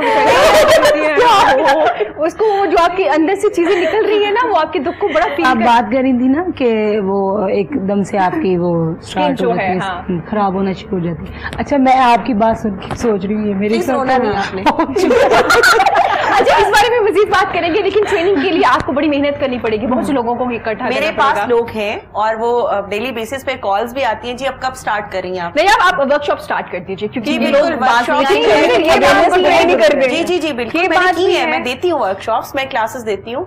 उसमें सिर्फ इसीलिए कि खुदा के लिए ब्यूटिशियंस जो नहीं एस्थेटिक क्लिनिक्स पे आ सकते, जो नहीं अफोर्ड कर सकते, क्योंकि एस्थेटिक्स के ट्रीटमेंट्स एक्सपेंसिव है, वहां पे उसी ने आना है जिसको अपनी जात से प्यार है। यहाँ पे सैलून्स में हर कैटेगरी का क्लाइंट जाता है, जिसने अपर लिप्स करवानी है, जिसने वहां पे मशीन देख के वो अट्रैक्ट करते हैं, यार ये जबरदस्त चीज है, हमें पता नहीं हम कितने खूबसूरत हो जाएंगे एक ही सेशन में। ऐसा नहीं है। हाइड्रा फेशियल भी बेसिक ये एक मेडिकेटेड ट्रीटमेंट है, उसके अंदर सीरम्स होते हैं और वो सीरम्स हर एक की स्किन पे एक जैसे नहीं लगते। बिल्कुल। तो खुदा का वास्ता अपनी जात के साथ इतना जुल्म करने की जरूरत नहीं है। आप किसी प्रॉपर कॉस्मेटोलॉजिस्ट के पास हैं, आप डॉक्टर से लिखवाएं कि आपको कौन सा फेशियल जरूरी है। बिल्कुल। और ये इसलिए हम आपको बार बार बता रहे हैं, मजाक में बात भी इसलिए करें कि ऐसा हो रहा है, बहुत सी प्रॉब्लम्स आ रही है और हमारे यहाँ हर 2 या तीसरी लड़की को ये प्रॉब्लम आ रहा है। प्रॉप साफ नहीं करते, देखें वो सक्शन है, आपने वो सक कर रहा है आपकी स्किन को, उसके अंदर आपकी स्किन के पार्टिकल्स रह जाते हैं, आपको नहीं पता कि वो प्रॉप क्लीन हुआ है, आप लेटे में हैं, वो पेशेंट आपसे पहले कौन गया है, अब वही वाला प्रॉप आपकी स्किन पे लग जाएगा तो आपको इतने सारी बीमारियां लग जाएं, नई बीमारियां लग जाएं। मगर ये भी है ना कि इनके खिलाफ कोई एक्शन लेने के लिए कोई अथॉरिटी या कुछ इस तरह से नहीं, मतलब स्टार्ट किया था सर्टिफिकेट वाला, कुछ नहीं हो सकता। यहाँ पे मैंने बहुत रिसर्च की है, मेरे माशाल्लाह काफी लोगों के साथ इसी सिलसिले में बात चल रही होती है, यहाँ पे कुछ पॉसिबल। लेकिन नया आप लॉकडाउन में सैलून्स वाली शटर डाल के अंदर फेशियल्स कर रहे हैं, घरों में ले जाती हैं। घर में सैलून सर्विसेज आजकल तो घर में चल रहा है। मुझे लगता है फलक ने ये भी करवाया फलक जिस तरह से बता रही है ना। अच्छा नया जैसे जिक्र करिए, हम लोगों आपको बताने का मकसद यह है कि आप किसी एक्सपर्ट के पास जाएं, पहले जाएं, उनसे एक सिटिंग कीजिए, कंसल्ट करें, बताइए और उनसे पूछिए, फिर उसके बाद जब आप मुतमईन हो जाए उसके लिए थोड़ा गूगल भी कर लीजिए, ये भी अच्छी बात है। अगर आपको डॉक्टर कुछ बता रहा है मोस्टली उसके लिए जाके फिर जाके आप एस्थेटिक क्लिनिक्स पे मोस्टली अगर आपका कोई अच्छा पेशेंट क्लाइंट आ रहा है तो वो रेकी करके आया होता है, वो गूगल पे सारा कुछ, या तो मार खा के आया होता है डॉक्टरों से या किसी और जगह से, फिर उसके बाद वो आता है जी हाँ अब हमारा ये हाल है, हमारा ये करते हैं, अब क्या कर सकते हैं। मुझे तो ये होता है कि मोस्टली लोग आएंगे, हमारी जी नेक्स्ट मंथ शादी है, दाने निकले हुए हैं, तुम्हारा ठीक करते हैं भाई। शादी आपके लिए बड़ी अहम और बड़ा जो होता है, तो उसे 1 साल पहले प्लीज 1 साल दे दें या 6 months दे दें एटलीस्ट। अगर आपने कोई मेडिसिन नहीं खानी है, अगर आपने कोई हैवी किस्म का ट्रीटमेंट नहीं करवाना, नॉन इन्वेसिवली चलना है, तो एटलीस्ट अपने कॉस्मेटोलॉजिस्ट को या अपने डॉक्टर को टाइम दें 6 months का। आपने सर पे गन रख दी है और आप कह रहे हैं जी मेरा ट्रीटमेंट करें, मुझे महीने में फर्क दें, और साथ में फंक्शंस में मेकअप भी करना है, तो फिर वो क्या, वो कुछ नहीं हो सकता, वो कुछ नहीं हो सकता। इसके लिए 6 months जरूरी है। स्किन को रेस्ट दीजिए, साथ साथ आपका ट्रीटमेंट भी चलता रहे। इस बारे में हम मजीद बात करेंगे क्योंकि बहुत ज्यादा इन्फॉर्मेशन आज हमें स्किन के बारे में भी हमारे नॉलेज में इजाफा हो रहा है, और बाकी आपको पता होना चाहिए, अगर आप किसी से ट्रीटमेंट ले रहे हैं आपको पता होना चाहिए आप क्या करवा रहे हैं। और हर दूसरी औरत का ये दुख है जो ये सच बोल रही हूँ, मुझे एक सच का सामना वाली टीम ना उठा के लेते हैं। अच्छा मतलब एक और सच है, लेकिन वो हम आपसे पूछेंगे वो सच क्या है, क्योंकि मैं चाहूंगी आज सारी जितनी भी सच है वो हम जान सके, क्योंकि हम खवातीन सब बैठे और सबका कोई ना कोई ये मसला है। सना आपने इंटरव्यूज के बारे में मुझे बताया, आप कॉलम लिखती हैं माशाल्लाह से, करंट अफेयर्स पे लिख रही हैं, जहाँ अप्रिशिएट करने वाले लोग होते हैं वहाँ पे ज्यादातर क्रिटिसाइज करने वाले भी होते हैं। तो कभी फील हुआ है कि भाई बहुत ज्यादा क्रिटिसाइज करना शुरू कर दिया, या नहीं आप कहती कि नहीं मुझे अपना काम करना है? नहीं, शुरू में ये होता था। शुरू में जब मैं अपना कॉलम या कहीं भी कोई चीज़ पोस्ट करती थी तो साथ ही जो यानी एक खास कम्युनिटी होती है, एक कम्युनिटी तो खैर मेरे साथ बहुत अच्छे पेज पे बहुत ही अच्छे लोग हैं, सारे एजुकेशनिस्ट हैं और सारे इस तरह के लोग हैं, मगर कुछ उनमें से होते हैं, हर जगह पे होते हैं इस तरह के लोग जो कहते थे क्या मतलब क्या करने शुरू हो गई हो। अब मेरे ज़हन में ये होता था कि जो चीज़ें मैंने अगर किसी से इंटरव्यू किया है या मेरे पास किसी को नहीं, जहाँ से, क्योंकि ऑब्वियसली डिफरेंट कम्युनिटीज़ के साथ राब्ता रहता है, तो जब मैंने उनसे बात की है तो जो चीजें मैंने अपनी गूगल से रिसर्च से जो कुछ किया है वो उसको मैं क्यों ना लिख के एक जगह पे कहीं सेव कर लूं जी। अब वो चीजें मैंने अगर सेव कर दी है तो लोगों को छोड़ो ये क्या मतलब कौन पढ़ता है आजकल, ये सबसे बड़ा और बहुत ही फजूल किस्म की बात है। पढ़ता कौन है ये जो आप लिखती हैं? अच्छा से ना हमारे कॉलमिस्ट जो लिखते हैं पहले पेपर में लिखते हैं, उनका न्यूज़पेपर में भी आता है, आप जरा सोशल मीडिया है तो उसमें भी कर ले। कुछ ब्लॉगर्स भी हैं, कोई फर्क है इनमें कॉलम लिखने वालों में और ब्लॉगर्स में, या सिर्फ आप अपने मुताबिक? ब्लॉगिंग जो है ना वो आजकल ज्यादा इन है और वो एक ट्रेंड जिसे कहते हैं ना, हम लोग ट्रेंड फॉलोअर्स हैं तो दैट्स व्हाई वो एक ट्रेंड है। रिलायबल की इंफॉर्मेशन कितनी वो ठीक है। ज्यादा ब्लॉगिंग वही लोग कर रहे हैं जिनके पास ज्यादा यानी इंफॉर्मेशन है और आज के दौर के हिसाब से हैं वो लोग। तो ये ज्यादा बेटर है कि आप फौरन करते हो, फौरन अपना चीजें जो है ना वो चली जाती है, अपलोड कर देते हो, वो या क्विक रिस्पॉन्स आपको जिसे कहते हैं ना वो मिल जाता है। बाकी न्यूज़पेपर का तो एक प्रोसेस है जिसके अंदर से गुजर के वो फिर एक, मगर वो लेकिन हमारे लिए कॉलम की बात है। बहुत बड़े बड़े लोग कॉलम लिख रहे हैं, आपके सीनियर्स बहुत ज्यादा हैं, प्रेशर होता है कि मैंने कॉलम लिखा है अब मेरा आगे जा रहा है। मेरे लिए सबसे बड़ी बात ये होती है कि मेरे पास जितने भी कॉलमिस्ट हैं और बहुत अच्छे लोग हैं, जितने बड़े बड़े नाम हैं वो सारे मेरे साथ फेसबुक पेज पे हैं, मगर वो जब उनमें से कोई एक बंदा भी मैं देखती हूँ यार किसने थम्स अप किया, मतलब उसमें से कोई भी एक सीनियर है ना उसने थम्स अप कर दिया, मेरे लिए वो दिन इतना अच्छा होता है ना कि यार जस्ट ये जो है ना मुझे वहां से वहां ले जाता है। मोटिवेट करता है, आपको बॉटम से ना।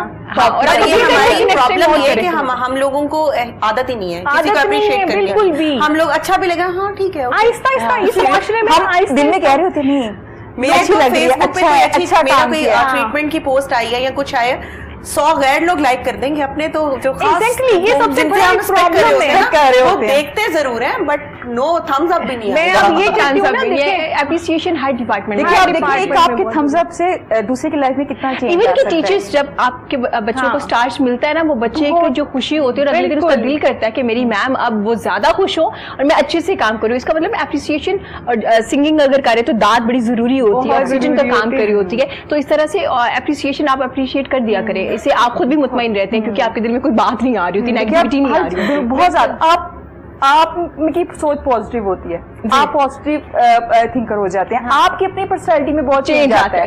देखिए आप सिर्फ दूसरे को नहीं, जिसको आप अप्रिशिएट करें आप उसकी लाइफ में चेंज नहीं ला रहे, आप देखिए इंडायरेक्टली आप खुद को चेंज कर रहे हैं। जी, अब मोस्टली जगहों पे ये होता है कि लोग कहते हैं कि आजकल फेसबुक पे जो एक नया वो चला है जनाब जी, ऑनलाइन इंटरव्यूज और ये वो से स्टूडेंट्स मुझे वो करते हैं कि हमने आपका इंटरव्यू करना है।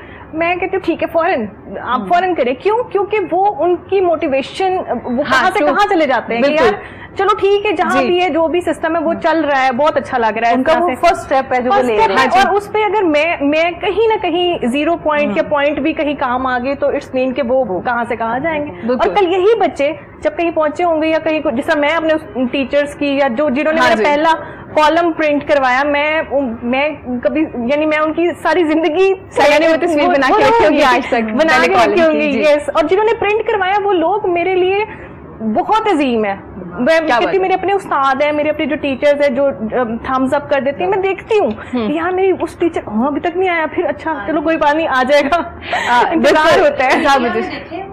कोई भी आप सॉन्ग करते हैं तो उनके 100 मिलियन प्लस होते हैं, मतलब के लाइक्स और पता नहीं कितने अच्छे कमेंट्स, और यहाँ पे अच्छा भी लग रहा हो तो कहते हैं मतलब कि अच्छा इसलिए भी दो तरह की इस बात के भी दो रुख है। शबाना जी इस पे रोशनी डालेंगी। वो इस तरह से कि आप अगर किसी को क्रिटिसाइज कर रहे हैं ना, तनकीद का निशाना बना रहे, तो वो तनकीद आपकी इस्लाह के लिए होनी चाहिए। पहली बात जैसे टीचर्स हमें बता देती कि बेटा ये चीजें नहीं है, वो तनकीद करी क्रिटिसाइज करी है, इसका मतलब है वो आपकी इस्लाह करना चाहिए। एक होती है क्रिटिसाइज करना, जैसे नयाब बता रही थी कि इनके पेज पे अगर कुछ सच बता रही थी, जी हाँ सच बता रही थी, नहीं वो लोग लाइक कुछ अगर बहुत अच्छी चीज लगी है तो नहीं बॉदर करेंगे, और अगर कुछ थोड़ा सा ऊपर नीचे हो गया तो बकायदा नीचे कि सेल्फ कॉन्फिडेंस भी होता है, किसी के अंदर कॉन्फिडेंस नहीं होता किसी को अप्रिशिएट करने का। क्या बात, बड़े लोग होते हैं जो अप्रिशिएट करते हैं। ये कॉन्फिडेंस लेवल आपका जिसका 0 होगा ना वो किसी को अप्रिशिएट नहीं करता। बिल्कुल। मैं आपको एक मिसाल देती हूँ, मैं बहुत छोटी थी, मतलब मैंने एक सेलिब्रिटी, हमारे पाकिस्तानी बहुत फेमस सेलिब्रिटी थे, तो मेरे सामने बैठे, हम एक रेस्टोरेंट में बैठे हुए थे और सब जानते हैं कि वो बैठे हुए हैं, कोई उठ नहीं रहा, कोई बात नहीं कर रहा, कोई हेलो नहीं बोल रहा। मैं उठी और मैं गई, मैंने उनसे मिली और वो इतने खुश हुए कि वो सीरियसली ऐसे उन्हें लग रहा था कि हम वाकई में अब सेलिब्रिटी हैं। जब सेलिब्रिटी को आप उसको फील ही नहीं कर पाओगे, वो ऑर्डिनरी लोगों के साथ बैठा हुआ है और उसको वो हमारे लिए काम कर रहे हैं ना, हमें एंटरटेन कर रहे हैं। जब हम उन्हें अप्रिशिएट नहीं करेंगे तो वो जीरो है। और बिल्कुल जब अल्लाह आपको इज्जत दे देते हैं ना तो फिर आप तो बनती है इसको इज्जत देना। नहीं, आप कैसे देंगे? मैं कहती हूँ हमारे अंदर कमी है, हम क्यों नहीं अप्रिशिएट करते? हमारा कॉन्फिडेंस लेवल इतना होना चाहिए कि हमारे सामने कोई इतना इस लेवल का बंदा है तो हम उसको अप्रिशिएट करें। बिल्कुल, लेकिन नया छोटी सी मिस्टेक या छोटी सी आपकी ऊपर नीचे कोई चीज सोशल मीडिया पे आपकी पिक्चर में कुछ हो तो बकायदा कमेंट सेक्शन में इतना बड़ा बड़े ब्लॉग लिखे हैं लोग, बड़े से बड़े बड़े, हम तो उनको भी नहीं बख्शते। बिल्कुल, नीचे ऐसे ऐसे कमेंट्स पढ़े कि बंदा कानों को हाथ लगाता है कि मतलब लोगों इतनी वेली अवाम है हमारी और हमें कोई काम नहीं है, हमने अगले को क्रिटिसाइज करने के लिए बस हमारे। अच्छा नया बता दीजिए, ज्यादा नेगेटिव सोचने से भी स्किन खराब होती है लोग तो ताकि पॉजिटिव हो जाए। नेगेटिव थिंकिंग ऑब्वियसली, अगर आप स्ट्रेस ले रहे हो किसी चीज से, अगर आप किसी चीज को हसद कर रहे हो कि अब आप मेरे से अच्छा उसने सूट पहना, ये भी आपकी स्किन के लिए प्रॉब्लम है। आपको नींद नहीं आ रही, स्ट्रेस, हर बीमारी चीज की स्ट्रेस है। आपके जितने भी डिजीजेज हैं उसका आगाज जो स्टार्ट है वो आपके स्ट्रेस। आप मॉर्निंग में उठो ना और ये होप लेके उठो कि आज सारा दिन बहुत अच्छा गुजरेगा, आपका डेफिनेटली अच्छा गुजरेगा। अगर आपने मॉर्निंग में उठना ही सोच के आज फलाने ने मुझे ये बात कर दी, आज हमने ये कर दिया, आज ये हो गया, तो फिर आपने क्या, आपने अगले के बारे में सोचा, अपनी जात के बारे में सोचें। आप अपने ऊपर करें, अपने पे काम करें। आप उस पे क्यों सोच रहे हैं, वो उसके जात है। वो कहते हैं ना कि जब हांडी सड़ती है तो सबसे पहले अपने किनारे जलाती है, जो इसमें ये वही अहम बात की है सना ने। इसमें बहुत से मैसेज भी गए होंगे। शबाना जी हमारे साथ मौजूद है। शबाना जी, हम कहते हैं जी खामोशी से मेहनत कीजिए, कामयाबी शोर करे आपकी। तो हमारे यहाँ या तो दो तरह के लोग हैं, एक वो जो प्लान बिल्कुल ही नहीं करते जिंदगी में, एक वो है जो इतना प्लान करते हैं उसके बाद डर ही जाते हैं। अब इतने प्लान के बाद सिर्फ नेगेटिव चीजें आ गई है कि अब ये करेंगे, ये होगा, ये हो जाएगा, वो हो जाएगा। तो आपको कैसे बैलेंस करके रखना चाहिए इनको? देखिए, अब जब है ना प्लानिंग बहुत इंपॉर्टेंट है। हाँ। ये तो है कि हमें अपने मेंटोर से डिस्कस करना भी जरूरी है बहुत ज्यादा। आपको प्लानिंग से पहले आपको खुद के अपने बारे में पता होना बहुत जरूरी है। आपको अपने वीक एरियाज का पता होना चाहिए, आपको अपनी स्ट्रेंथ पता होनी चाहिए, आपके पास अपॉर्चुनिटीज कौन कौन सी है। बिल्कुल, ईच एंड एवरीथिंग जब आपको पता हो गया, आप उसी के अकॉर्डिंगली रियलिस्टिक अपने प्लान बनाते हैं, रियलिस्टिक अपनी गोल सेट करते हैं, फिर उसी के अकॉर्डिंगली स्टेप बाय स्टेप उनको अचीव करने की कोशिश करते हैं। बिल्कुल। अब कुछ लोग ऐसे होते हैं जो सारा वक्त सिर्फ प्लानिंग करते हैं, उसी में सर्फ होते हैं, और जब अमल करने का वक्त आता है तो कहते हैं वो एक कहावत कहते हैं कि कामयाब जो इंसान है ना, वो जितनी जल्दी फैसला करता है बदलने में उतनी देर लगाता है, ठीक है। और जो नाकाम इंसान है, जो कमजोर इंसान है, वो जितनी देर लगाता है फैसला करने में उतनी जल्दी बदल भी देता है। ट्रू। ये जो है आपकी जो एक डिसीजन पावर होती है ना, ये हमारे बच्चों में होना बहुत जरूरी है, क्योंकि आजकल ये कमी है। हम बहुत लोगों की ज्यादा चीजें सुनने के बाद ना अपने फैसले बदल देते हैं। हमें लगता है कि शायद उसके साथ ये प्रॉब्लम हो गया, मैं नहीं कर पाऊंगा या मेरे से नहीं होगा, ये बड़ा प्रॉब्लम है हमारे। क्रिटिसाइज बहुत करते हैं, कुछ है कि वो क्रिटिसाइज करें, कुछ आपकी फैमिली जो आपको बहुत ज्यादा प्रोटेक्ट करना चाह रहे हैं, वहां पे भी प्रॉब्लम आ जाती है। सिर्फ ये नहीं कि सपोर्ट नहीं करते और ऊपर से डरा देते हैं, वो कुछ करे भी ना। वो जो कुछ करना भी चाहता है वो वहां पे वहीं सहम जाता है कि हम भी कुछ नहीं करें तो अगला भी कुछ नहीं करे। बहुत रियलिटी ऐसे हो जाएगा। आप नेगेटिव पॉइंट्स बता रहे हैं, आप उसमें से पॉजिटिव पॉइंट्स पकड़े। बच्चों को हम जबरदस्ती नहीं तुमने डॉक्टर बनना है, तुमने डॉक्टर बनना है, उसका ध्यान ही नहीं है अभी बायो में। ठीक है, एक बच्चा आर्टिस्ट है, मेरा 4 साल का बेटा है, वो पेंटिंग कर रहा है, मैं उसको कहूँ नहीं तुमने इंजीनियर बनना है, वो कुछ भी नहीं कर सकता, कुछ भी नहीं कर सकेगा। तो बच्चों को या किसी भी देखिए, हमें मोटिवेट करना। आप देखिए आपके बच्चे में स्किल्स क्या है, वो क्या कर सकता है, कि सिर्फ डॉक्टर इंजीनियर बनना ये तो इम्पोर्टेंट नहीं, और बहुत से हमारे पास प्रोफेशंस है, बहुत अच्छे है, बच्चे कर सकते हैं। बल्कि ज्यादा अपॉर्चुनिटीज, अगर सब लोग डॉक्टर्स बन रहे हैं, आप कुछ और बन जाएंगे, आपको ज्यादा मौका मिल जाएगा। माइंडसेट बने हुए ना, हमें या डॉक्टर इंजीनियर, हमने इससे कम तो नीचे उतरना नहीं है। आपके बच्चे ये तो नहीं कहते हमें कॉस्मेटोलॉजिस्ट बनना है? बिल्कुल भी नहीं, बिल्कुल भी इंटरेस्ट नहीं है। मेरी बेटियां, मैं कहूंगी भाई आओ, मैं कुछ, मेरी बेटी को सिंगर बनना है, एक को सिंगर बनना है, एक को आर्टिस्ट बनना है, उसने वो पेंटिंग में शौक है, डिफरेंट तीनों के। अच्छा, माशाल्लाह। तो देखिए, अच्छी बात है, जो बनना चाहेंगे, जिसमें इंटरेस्ट है तो उसमें वो आगे सक्सेस हासिल करेंगे। अगर आप उनकी फील्ड चेंज कर दो, उनका इंटरेस्ट नहीं है तो वो कर लेंगे, ठीक है, जैसे बाकी हमारे एवरेज लोग कर रहे हैं, उसी अपने जिस भी प्रोफेशन में है गुजारा कर रहे हैं, ठीक है, सुबह जाते हैं काम पे करके शाम में वापस आ जाते हैं, वो सक्सेस नहीं है। अच्छा शिवानी जी, इसका ये मतलब है कि अगर आप डिसीजन नहीं ले रहे तो इसका मतलब है दूसरे लोग आपको कंट्रोल करें। जब दूसरे आपको कंट्रोल करेंगे तो वो फिर आपको कामयाब नहीं होने देंगे। तो इसके लिए ज्यादा जरूरी आपकी ट्रेनिंग होनी चाहिए डिसीजन लेने में, इवन की छोटी छोटी चीजों में भी।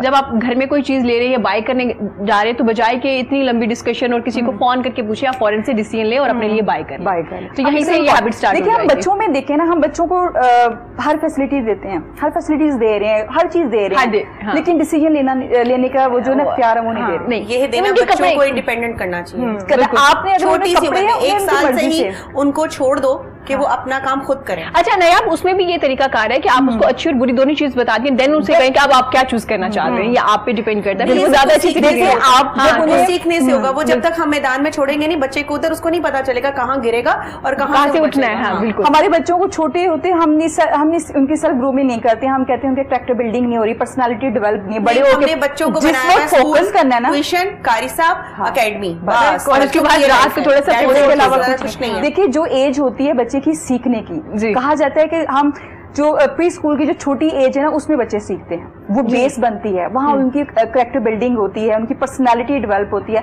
वहाँ हम बच्चे को कोई चीज को हाथ नहीं लगाने देते। आपका ग्लास नहीं उठा सकते, बच्चा नहीं, टूट जाएगा, चोट लग जाएगी, अगर वो उठाएगा उससे पता चलेगा ना, गिर गया टूट गया, इट्स ओके, उससे उसको एक लेसन मिलेगा, उसको समझ आएगी कि इसमें मैंने उठाना कैसे है नेक्स्ट टाइम। इससे ज्यादा आप देखिए हमारे मेड्स के बच्चे वो ज्यादा तो बच्चे इतने बच्चे काम कर रहे होते हैं और हमने अपने बच्चों को इतना पैम्पर करके रखा होता है, नहीं ये नहीं करो, वो ले जाएगी। गलत है, सीरियसली। अपनी एटलीस्ट आप खाने पे बैठे हुए हो, आप अपनी प्लेट उठाओ, अपनी किचन में रखो। मैं तो एजुकेशन की अगर बात करूं तो मैं कहती हूँ कि बच्चा स्कूल में आपके ना उसको पेन मत पकड़ाएं, पेंसिल कल मत पकड़ाएं, काइंडली उसकी कैरेक्टर बिल्डिंग करें। स्टार्ट आपका जो सिस्टम हमारे एजुकेशन सिस्टम में इस तरह होना चाहिए कि स्टार्टिंग का चाहे वो 6 मंथ है या 1 ईयर, कुछ जब स्कूल में आ रहे हैं ना जी उसका फोकस। अच्छा शिवाना जी, जो हमारे नामवर स्कूल्स हैं जिनका मैं जिक्र नहीं करूंगी, जिनको एक ब्रांड बने हुए हैं, जिनके हर पेरेंट्स का शौक होता है कि हमारे बच्चे वहाँ पढ़े, वहाँ का क्या सिस्टम है, वहाँ के पेरेंट्स कंप्लेन अगर लेके जाए ना तो वो ये लेके नहीं जाते कि आज मेरे बच्चा बदतमीजी कर रहा था या वो लो फील कर रहा था, डाउन था, क्यों, वहाँ पे क्या एसी नहीं चल रहा था, आया नहीं, हाथ नहीं धोए थे, वॉशरूम क्लीन नहीं था। जब आप ऐसी कंप्लेंट्स आपके पास है तो फिर आप क्या ग्रूम कर रहे हैं अपने बच्चों? आप इस पे देखिए, मैंने खुद एज ए हेड जॉब की है जी, मैं एजुकेशन में मतलब मैनेजमेंट में मैंने खुद एज ए की है, ये कंप्लेंट्स मैंने खुद फेस की। हाँ, इसके अलावा कभी नहीं आएगा क्या टीचर ने किया या बच्चे का कैसा एटीट्यूड? क्योंकि मेरा पर्सनल मेरा खुद है कि हमें बच्चों की कैरेक्टर इस चीज पे फोकस करना, उन्हें इंडिपेंडेंट बनाना चाहिए। एक बच्चा खुद रैपर फेंक रहा है, वो अपना फेंका रैपर नहीं उठाएगा, बिल्कुल। अगर उसको मैं उठा दूंगी उसके सामने, इस तरह मैंने उठाया, फिर मैंने उसको बेटा ये देखे, मदर की कॉल आ जाएगी, आप हमारे बच्चों से सफाई करवाते हैं। अल्लाह अकबर, सफाई करवाती। देखिए आप टीचर्स बहुत खराब करते हैं और लंच वाला तो चलिए वो तो अब दौर पुराना हो गया। मेरे बच्चे को ना गाड़ी से बच्चे का बैग उसको खुद अंदर लेके जाना पड़ा। आपके कस्टोडियन स्टाफ कहाँ बेटा, उसका बैग नहीं आप लेके गए, बच्चे का बैग गेट से उसको गाड़ी से निकल रहा है, उसका वहां से उसका बैग पकड़ा जाता है और लाकर उसकी क्लास में रखा जाता है। हम उसको हम कहते हैं हमारे बच्चे फॉरेन कंट्रीज की बात करते हैं, एजुकेशन सिस्टम फिनलैंड का सबसे अच्छा है, सबसे बेहतरीन है, जहाँ पे बिल्कुल आपका घर वाला एनवायरनमेंट होता है, लेकिन बच्चों को स्किल्स सिखाए जाते हैं, आदाब सिखाए जाते हैं, बड़ा जबरदस्त उनका जी एजुकेशन सिस्टम है और अप्रिशिएट किया जाता है। देखिए उनका स्टार्ट ही इससे है, स्कूल में उनका ऐसा है 7 years तक नो बुक्स, कुछ आप नहीं कर सकते, आपको सिखा रहे हैं, आपको इंडिपेंडेंट बनना सिखा रहे हैं। आप चाहते हो कल को मेरा बच्चा जाए प्रोफेशनल लाइफ में जाए, जब वो इसको फेस करे तो वो हर चीज को देखें। देखिए हम अपने जो हमारा सिस्टम है, हम बच्चे को एक ड्रीम में रख रहे हैं, एक ऐसी दुनिया में रख रहे हैं जो रियलिटी में नहीं होती। इमेजिनेशन आप देखिए वो है, वो इतना हर उसके पास फैसिलिटीज है, स्कूल कॉलेज यूनिवर्सिटी, वो अपना माइंडसेट बनाते हैं। जैसे मेरी एजुकेशन कंप्लीट हो गई कि मुझे बहुत अच्छी सेटल जॉब मिल जाएगी, मैं सेटल हो जाऊंगा, बहुत अच्छी लाइफ गुजारूंगा, लेकिन जैसे ही वो उस लाइफ में आता है तो उसको दुनिया एक और मिलती है, बिल्कुल वो उसको फेस नहीं कर पाता। आजकल स्टूडेंट्स में हम बच्चों में क्यों कह रहे हैं डिप्रेशन, छोटे छोटे बच्चे डिप्रेशन का शिकार। हम थे छोटे, हमें नहीं पता डिप्रेशन होता क्या है, डिप्रेशन क्या होता है, इस बारे में भी बात करेंगे फलक से, क्योंकि हम ज्यादा ही सीरियस हो गए और डिप्रेशन ना होना शुरू हो जाए तो फलक से गाना सुन लेते हैं। फलक, आपकी खूबसूरत सी आवाज में हम गाना सुनेंगे।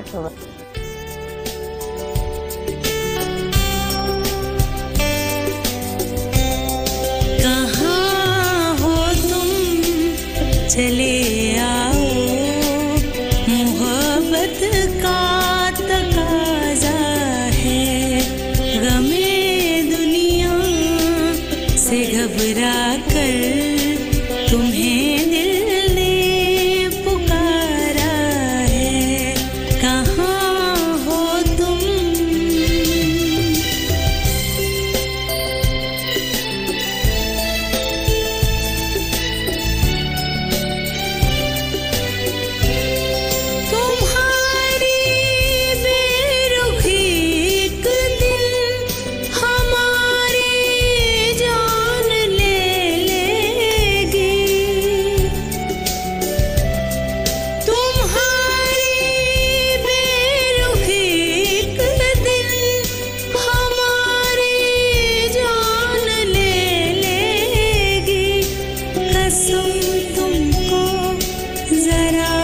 दस्तूरे वफा क्या है, गमे दुनिया से घबरा कर तुम्हें दिल ने पुकारा है, कहाँ हो तुम।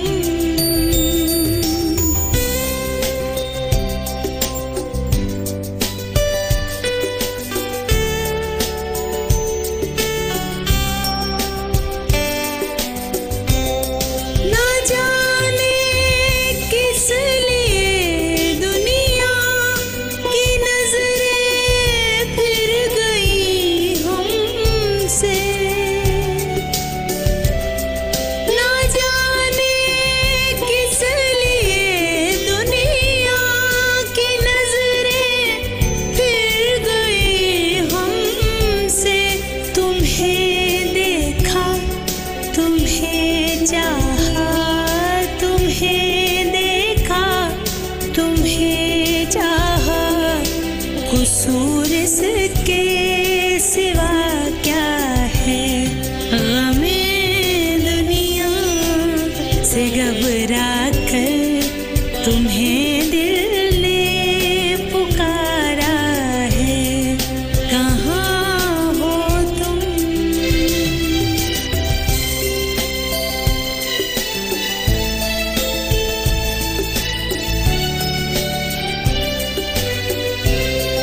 ना है फरियाद होठों पर, ना आँखों में कोई आंसू, ना है फरियाद होठों पर, ना आँखों में कोई आंसू, ज़माने से मिला जो गम, ज़माने से मिला जो गम, उसे गीतों में गाया है, गमे दुनिया से घबरा कर तुम्हें दिल ने पुकारा है, कहाँ हो तुम, चले आओ, मोहब्बत का तकाजा है, गमे दुनिया से घबरा कर तुम्हें दिल ने पुकारा है, कहाँ हो तुम।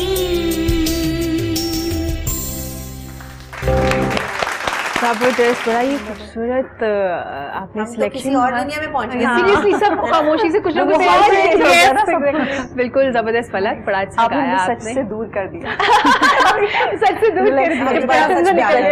अभी फौरन से एक स्विच हमने ऑन करना, फौरन से सच सामने आ जाएगा अभी हमारे पास। थोड़ी देर के लिए इस वो हम अपने हमें ना क्या बात, दुनिया में पहुंचा दिया। Very nice.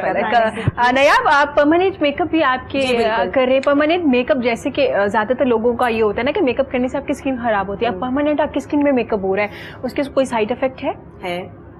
सच बोलूंगी। अच्छा ठीक हो गया। अच्छा अब ये है कि अब परमानेंट मेकअप में क्या क्या ब्लश ऑन है, लिप कलर है? देखिए मैं वही अभी बात आज बड़ी पॉइंट की बात करने लगी हूँ। परमानेंट मेकअप में हर चीज भी अच्छी चीज नहीं है, हर चीज भी अच्छी चीज नहीं है। ठीक है, ठीक है। आजकल बीबी ग्लो चल रहा है, हाँ जी, मैं बिल्कुल भी उसके हक में नहीं हूँ। ठीक है, ठीक है। आप कर रही हैं वैसे? मैं नहीं करती। अच्छा आप कर रही हैं? मैं ऐसा कोई काम नहीं करूंगी जिसमें स्किन के लिए प्रॉब्लम है जी, मैं नहीं करती। ठीक मैं है। स्ट्रेट फॉरवर्डली मेरे पास आते हैं लोग, आते हैं, मैं जवाब दे देती हूँ मैं नहीं करती, नहीं करेंगे, ठीक है, क्योंकि उसके रिजल्ट्स बाद में बहुत बुरे रिजल्ट्स हैं। आप करवा तो लेते हो, आप एक थोड़े टाइम के लिए आपका स्किन बहुत ग्लो करती है, लेकिन उसके आफ्टर इफेक्ट्स बहुत ज्यादा बुरे हैं, फिर उसके बाद आपको नए प्रोसीजर्स करवाने पड़ जाते हैं। इसलिए बेहतर है कि आप वो करवाओ जो सेफ रहे। माइक्रो ब्लेडिंग बहुत अच्छी है, सेफ है, वो आप करवा सकते हैं। वो आप 1 ईयर, आपका 6 मंथ्स, वो अकॉर्डिंग टू योर स्किन। अगर आपकी ऑयली स्किन है तो उधर आपको सेशंस दोबारा लेना पड़ जाता है, वरना 1 साल आपका आराम से गुजर जाता है। ठीक हो गया। जो लिप्स वाला है वो भी किसी की स्किन पे टेंट ठहर जाता है, और किसी पे नहीं ठहरता। अच्छा, इसकी भी सिटिंग है ना, एक ये दो में वन सिटिंग में आपके कलर आ जाते हैं, लेनी पड़ती है। अच्छा, अगर आपने करवा लिया फॉर एग्जांपल कोई एक कलर आपने चूज कर लिया, नेचुरल हम लाइट पिंक सारे हमारे लिप कलर जो होते हैं जो हम करवाते हैं, उसके बाद आप दूसरा लिप कलर अप्लाई कर सकते हैं। फॉर एग्जांपल आपने शादी पे जाना है, उसके ऊपर दूसरा कलर अप्लाई कर सकते हैं, कोई इशू नहीं। लेकिन ये आपको नहीं लगता जो स्मोकिंग करते हैं या जो मर्द हजरात हैं उनके लिए ज्यादा बेहतर है, क्योंकि उनके लिए वो जो फीमेल स्मोकिंग करती हैं वो मोस्टली करवाती हैं, वो भी करवाती हैं, वो ज्यादा बेहतर है। ठीक हो गया। ये कितनी देर के लिए चल जाता है आपका टिन जो आपने करवाया? 6 months 8 months डिपेंड करता है कि आपके लिप्स, देखें कुछ लोगों को आदत बहुत होती है ना, यूं आप कह रहे हैं लिप्स पे आप जुबान लगा रहे हैं, कुछ भी लगा रहे हैं, तो वो टेंट निकलता है। अच्छा, निकलता है वो टेंट निकलता है, लेकिन बिल्कुल ऐसे ही है। मैं माइक्रो ब्लेडिंग को मेरी फेवरेट है, माइक्रो ब्लेडिंग बहुत अच्छे तरीके से आप वो करवा लें, वो सेफ है। हाँ, लाइनर भी परमानेंट लगता है, और ग्लो जो बीबी ग्लो है और जो अच्छा बेस का भी है, बेस भी कर रहे हैं वो बीबी ग्लो उसी को ही कहते हैं। अच्छा, उसी को कहते हैं ना। ठीक हो गया। उसके ऊपर जो ब्लश ऑन मैंने देखा लोग करवा रहे हैं, तो वो आपकी स्किन के अंदर जब जा रहा है तो उसके बाद आप कह रही हूँ कि वो स्किन के अंदर, देखें हम कहते तो यही है, लेकिन सच मैं बात करूंगी, मैं झूठ नहीं बोलूंगी। केमिकल तो केमिकल है, केमिकल तो स्किन के अंदर हम डाल रहे हैं, तो वो आपको क्या रिजल्ट देगा? तो इसका मतलब है कि नायाब अगर आपकी स्किन में कोई प्रॉब्लम है, पिगमेंटेशन है, एक्ने है, स्कार्स, अगर वो क्लीन हो जाए तो मेरा नहीं ख्याल कि किसी को कोई जरूरत है परमानेंट मेकअप करवाने की। मैं जो ट्रीटमेंट्स कर रही हूँ इसीलिए कह रही हूँ, बार बार एक वर्ड यूज करी, नॉन इन्वेसिव जी। वो ऐसे सारे ट्रीटमेंट्स हैं जिसमें आपने सेफ साइड पे रहना है। बिल्कुल, उसने कोई उसका रिजल्ट ऐसा नहीं है कोई, आप जैसे आप फ्रैक्शनल लेजर आजकल बहुत ज्यादा खतरनाक चीज है, मतलब आप देखते नहीं है कि किसी की स्किन को जरूरत है भी कि नहीं भी, डायरेक्ट आप गए जी फ्रैक्शनल लेजर करवा लिया, उसके बाद जो उसके साइड इफेक्ट्स हैं वो फिर बर्दाश्त से बाहर है जी। बिल्कुल, उसके बाद आपकी स्किन बहुत ज्यादा खराब हो जाती है और इचिंग होती है, बाहर जा रहे हैं आप, बाहर से ही नहीं जा सकते। बेहतर ये है कि आप लोग डेली बेसिस पे, अगर आप डेली रूटीन में अपने स्किन को हेल्दी रखना चाह रहे हैं ना, तो अपनी 2 चीजें आप एक रखें मस्ट। एक आपका सनब्लॉक जो आपकी स्किन को सूट करे। अच्छा, लोगों को ये भी नहीं पता होता कि सनब्लॉक हमने यूज कौन सा करना। ठीक है, हर एक की स्किन पे डिफरेंट है। सनब्लॉक उठा लाते हैं, फिर ये लगा लिया, और अच्छा मेडिकेटेड सनब्लॉक और है, ठीक है, कॉस्मेटिक के सनब्लॉक्स वो आप लोगों के पास अवेलेबल होते हैं? बिल्कुल ऐसे अवेलेबल है। वो दोनों चीजें डिफरेंट होती हैं। और किसी की जैसे ऑयली स्किन है, उस पे ऑयल बेस्ड सनब्लॉक नहीं सूट करता, वो और मजीद ऑयली हो जाएगी। लोग मेरे पास आते हैं, हम लोग सनब्लॉक लगा के वो फेस हमारा वो ऑयली लगता है, ग्रे लगता है। क्यों? क्योंकि उनको पता ही नहीं है कि उनकी स्किन के लिए कौन सा सूटेबल है। हालांकि अच्छी ब्रांड्स के आप इतने एक्सपेंसिव भी लेते हैं, जब आपकी स्किन टाइप के साथ वो मैच ही नहीं करेंगे, तो वो फिर सनब्लॉक को चूज करना भी बहुत अच्छा। मतलब मैं किसी ब्रांड का नाम नहीं ले रही, लेकिन काफी ब्रांड्स ऐसे हैं कि आपको एटलीस्ट यूज करके देखें कि जो आपकी स्किन के साथ एक नेचुरल लुक दे आपको। अच्छा, अगर आप सनब्लॉक लगा लेते, आपको फाउंडेशन लगाने की जरूरत नहीं है, आपको कुछ भी लगाने की जरूरत नहीं है। मैं खुद भी कहीं जाना होता है तो मैंने एक सनब्लॉक लगाया होता है, ठीक हो गया, वो लगा लेती। और एक आप रात को नाइट क्रीम रखें। जो नाइट क्रीम है वो आपकी होनी चाहिए जिसमें आपकी एंटी एजिंग भी आ जाए। अगर आप 30+ हैं या आप 25, मेरा ख्याल है आजकल तो 25 के बाद भी एंटी एजिंग स्टार्ट हो गई है। हाँ जी, तो आप एंटी एजिंग की और एक नाइट रिपेयर क्रीम रखें अच्छी, जिसमें ऐसे कोई केमिकल्स ना हो, वो आप रखें। नहीं, अगर आपकी स्किन एक्नी है, आप ट्रीटमेंट भी ले रहे हैं, उसके बाद भी कोई नाइट क्रीम होती है जो आप अप्लाई कर सकती हैं, तो ये जरूरी भी है? जरूरी है। नाइट क्रीम और सनब्लॉक, इसके अलावा मैं कुछ रेकमेंड नहीं करती, कुछ नहीं लगाना चाहिए, कोई मेडिसिन नहीं, कुछ नहीं करता, वो बजाय आपको ठीक करने के खराब करेंगे। और हमारे लोगों को अवेयरनेस नहीं है, हमें गोरा होने का इतना शौक है कि हम व्हाइटनिंग क्रीम्स लगा के घर से बाहर निकल जाते हैं। आ बैल मुझे मार, ठीक है, व्हाइटनिंग क्रीम लगा के घर से बाहर निकल जाते हैं कि लोगों को गोरा दिखाने के लिए। हालांकि व्हाइटनिंग क्रीम आप रात को लगाएं जिस वक्त आपने सोना है, और सुबह उठ के सनब्लॉक लगाएं। वो डिफरेंट अच्छे ब्रांड्स हैं उनकी, आप ले सकते हैं। व्हाइटनिंग क्रीम को सुबह लगाने वाला कोई सीन नहीं है।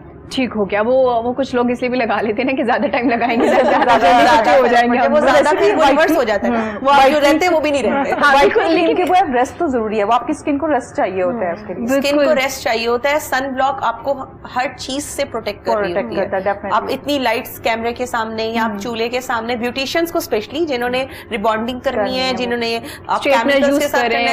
ड्रायर, वो हीट आपकी डायरेक्ट जा रही होती है। आप अच्छा, मैंने देखा है मेरे पास बहुत सारी ब्यूटिशियंस ही आती हैं और वो पिगमेंटेशन की शिकार है, छाइयां, सबको छाइयां, फ्रेकल्स, मेलाज्मा इतना ज्यादा है, और वो आके कहेंगी हमें ठीक कर दो।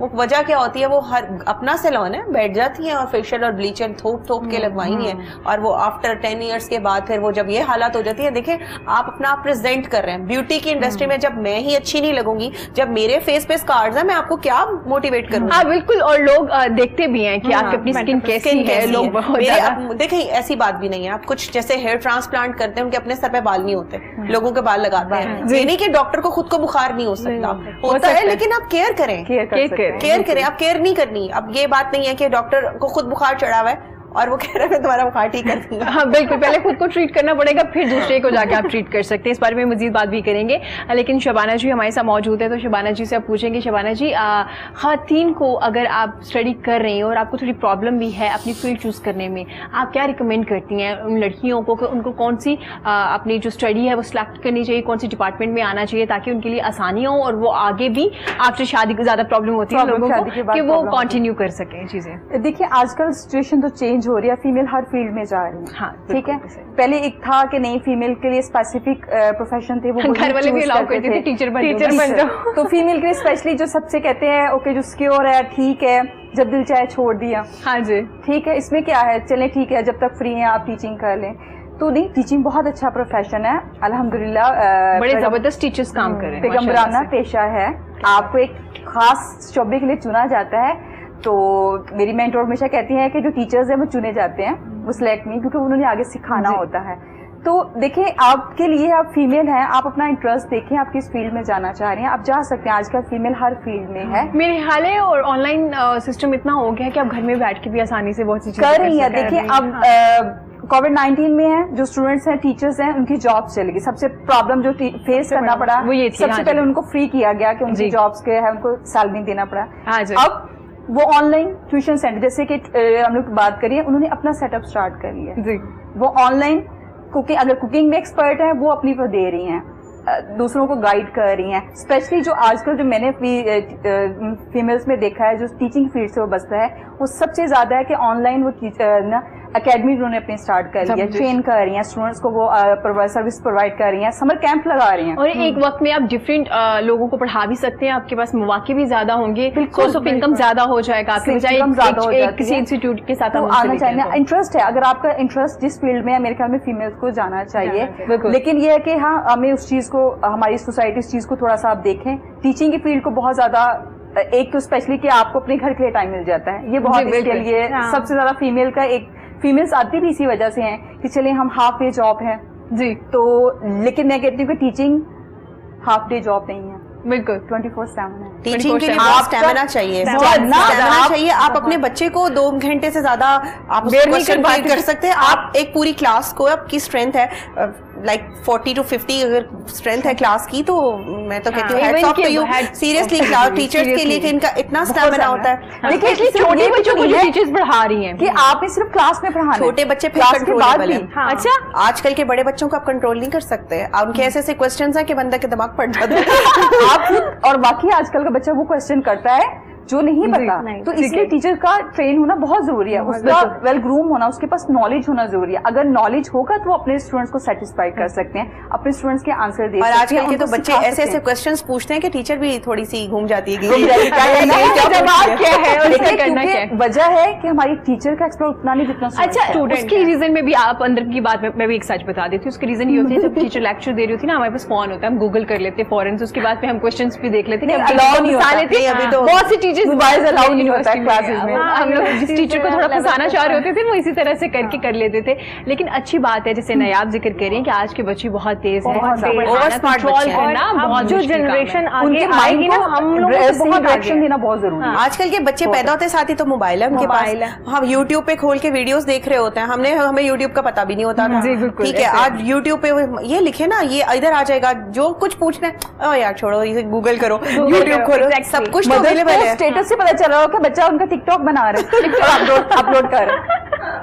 और कुछ मदर्स ने भी ये स्टार्ट कर दिया था, बिल्कुल मदर्स भी वैसी हो गई थी, वो भी स्टेटस लगा देती थी कि बेटा नीचे आ जाओ, हम आपका वेट कर रहे हैं, कहीं जा रहे हो। और स्टार्ट में हुआ था ये इशू भी कि लोग अगर वो कहते थे कि जैसे बच्चे हम माओं को भी वैसा होना। देखिए हमारी जनरेशन जो है वो एडवांस है, लेकिन उनको सिखाने वाली नहीं है। हम लोग हर चीज को गलत तरीके से लेते हैं, लेकिन टिकटॉक को भी अगर आप पॉजिटिव तरीके से ले तो हमारे लिए बहुत यूजफुल चीज है। लेकिन नहीं यार, हमें तो हम तो फिर दूसरी साइड पे निकल जाते हैं। कितना बहुत से बच्चों को, बड़ों को अपने टैलेंट का पता चला, उनके अंदर भी इस ड्यूरेशन। लेकिन शबाना जी यहाँ पे कंटेंट की बात करेंगे कि अगर आप टैलेंट है, हर कोई सिंगर नहीं होता, हर कोई एक्टर नहीं होता, हर कोई टीचर नहीं होता, हर कोई स्किन के बारे में नहीं जानता होता, हर किसी का एक डिपार्टमेंट है। अगर मैं आपको देख के कहूँ कि मैं बेहतरीन टीचर हो जाऊंगी क्योंकि मैं बोलती बहुत ज्यादा हूँ, तो ऐसा कुछ नहीं हो सकता। ऐसे ही तो हर किसी के अंदर एक डिफरेंट टैलेंट है। बिल्कुल शबाना जी, प्रोग्राम के एंड पे क्या मैसेज देना चाहेंगे? मैं एंड पे यही कहना चाहूंगी, स्पेशली क्योंकि मेरा टीचिंग की फील्ड से एजुकेशन, तो मैं अपने जो टीचर्स हैं स्पेशली आजकल के, मैं उनसे कहूंगी कि खुद को वेल ग्रूम करें, अपडेट करें, ट्रेन करें खुद को। देखिए सिर्फ जो आपको पता है वो काफी नहीं है, बिल्कुल हमें खुद को और सीखना है, हमें सीखना है तब फिर सिखाना। Thank you so much Shabana ji, आपकी कीमती वक्त का। सना क्या कहना चाहेंगी? मैं बस यही कहना चाहूंगी दोबारा कि गवर्नमेंट को रोना छोड़ा जाए और अपनी जिम्मेदारियों को समझना चाहिए कि हम कहाँ स्टैंड करते हैं, और हमने आगे अपने कारोबार को, अपनी चीजों को अगर खोलना है तो उसके एंड से हम लोग, कंप्यूटर हर चीज हमारे हाथ में है, हमारे सारा दिन हम मोबाइल यूज करते हैं, अपनी SOPs के साथ अपनी वीडियोस अपलोड करें ताकि गवर्नमेंट को जो नहीं बता सकते कि भाई ये चीजें हो सकती हैं और हमें अपना कारोबार ओपन करने दें, अपने SOPs के साथ वीडियोस बनाएं, वायरल करें और सबको दूसरों को भी अवेयरनेस दें कि हम सब कुछ कर सकते हैं। Thank you so much, helping hand. Thank you, welcome. मैं आप जी कोई आखिरी सच जाते जाते मैं चाहूंगी आपके हाथ से सुना जाए हमारी तरफ से। मेरे सच अभी उसके लिए ना शायद आपको पूरा वीक अगेन हम आपको बुलाएंगे सच पूछने के लिए। सच वाला शो अलग होना चाहिए। इंशाल्लाह क्या मैसेज देना चाहेंगे? मैं सिर्फ यही कहूंगी कि स्किन रूटीन के लिए प्लीज 5 दफा मुंह धो लिया करें। ठीक हो गया, आपको किसी कॉस्मेटोलॉजिस्ट और डॉक्टर की जरूरत ना पड़े। फलक क्या कहना चाहेंगी? मैं यही कहना चाहूंगी कि जो लोग मतलब कामों में बिजी रहते थे, अपने वालिदैन के साथ टाइम गुजारने का, बच्चों के साथ टाइम गुजारने का मौका नहीं मिलता था, तो जिनके वालिदैन जिंदा हैं उनको बहुत अच्छा मौका मिला होगा अपने वालिदैन के साथ टाइम स्पेंड करने का। जितनी भी हो सके अपने वालिदैन की खिदमत करें और अपने बहन भाइयों के साथ अच्छे से। थैंक यू सो मच फलक। प्रोग्राम के एंड पे हम आपसे गाना भी सुनेंगे। इसी के साथ मुझे इजाजत दीजिए। खुश रहिए, इर्द गिर्द के लोगों का बहुत ज्यादा ख्याल रखिए, SOPs जो बता दी गई हैं उस पर अमल कीजिए, अपना भी ख्याल रखिए, अपने प्यारों का भी ख्याल रखिए। अल्लाह हाफिज।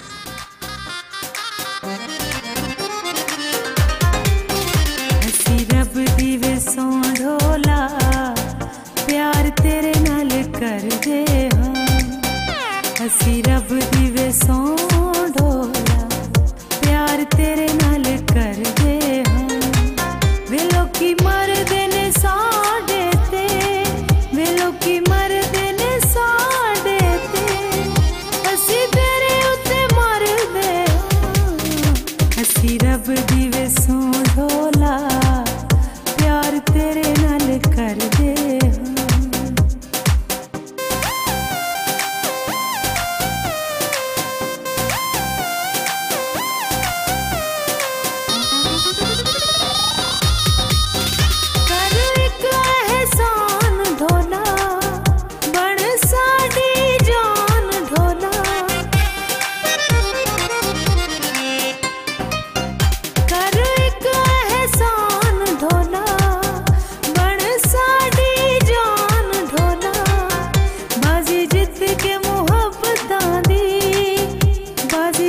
के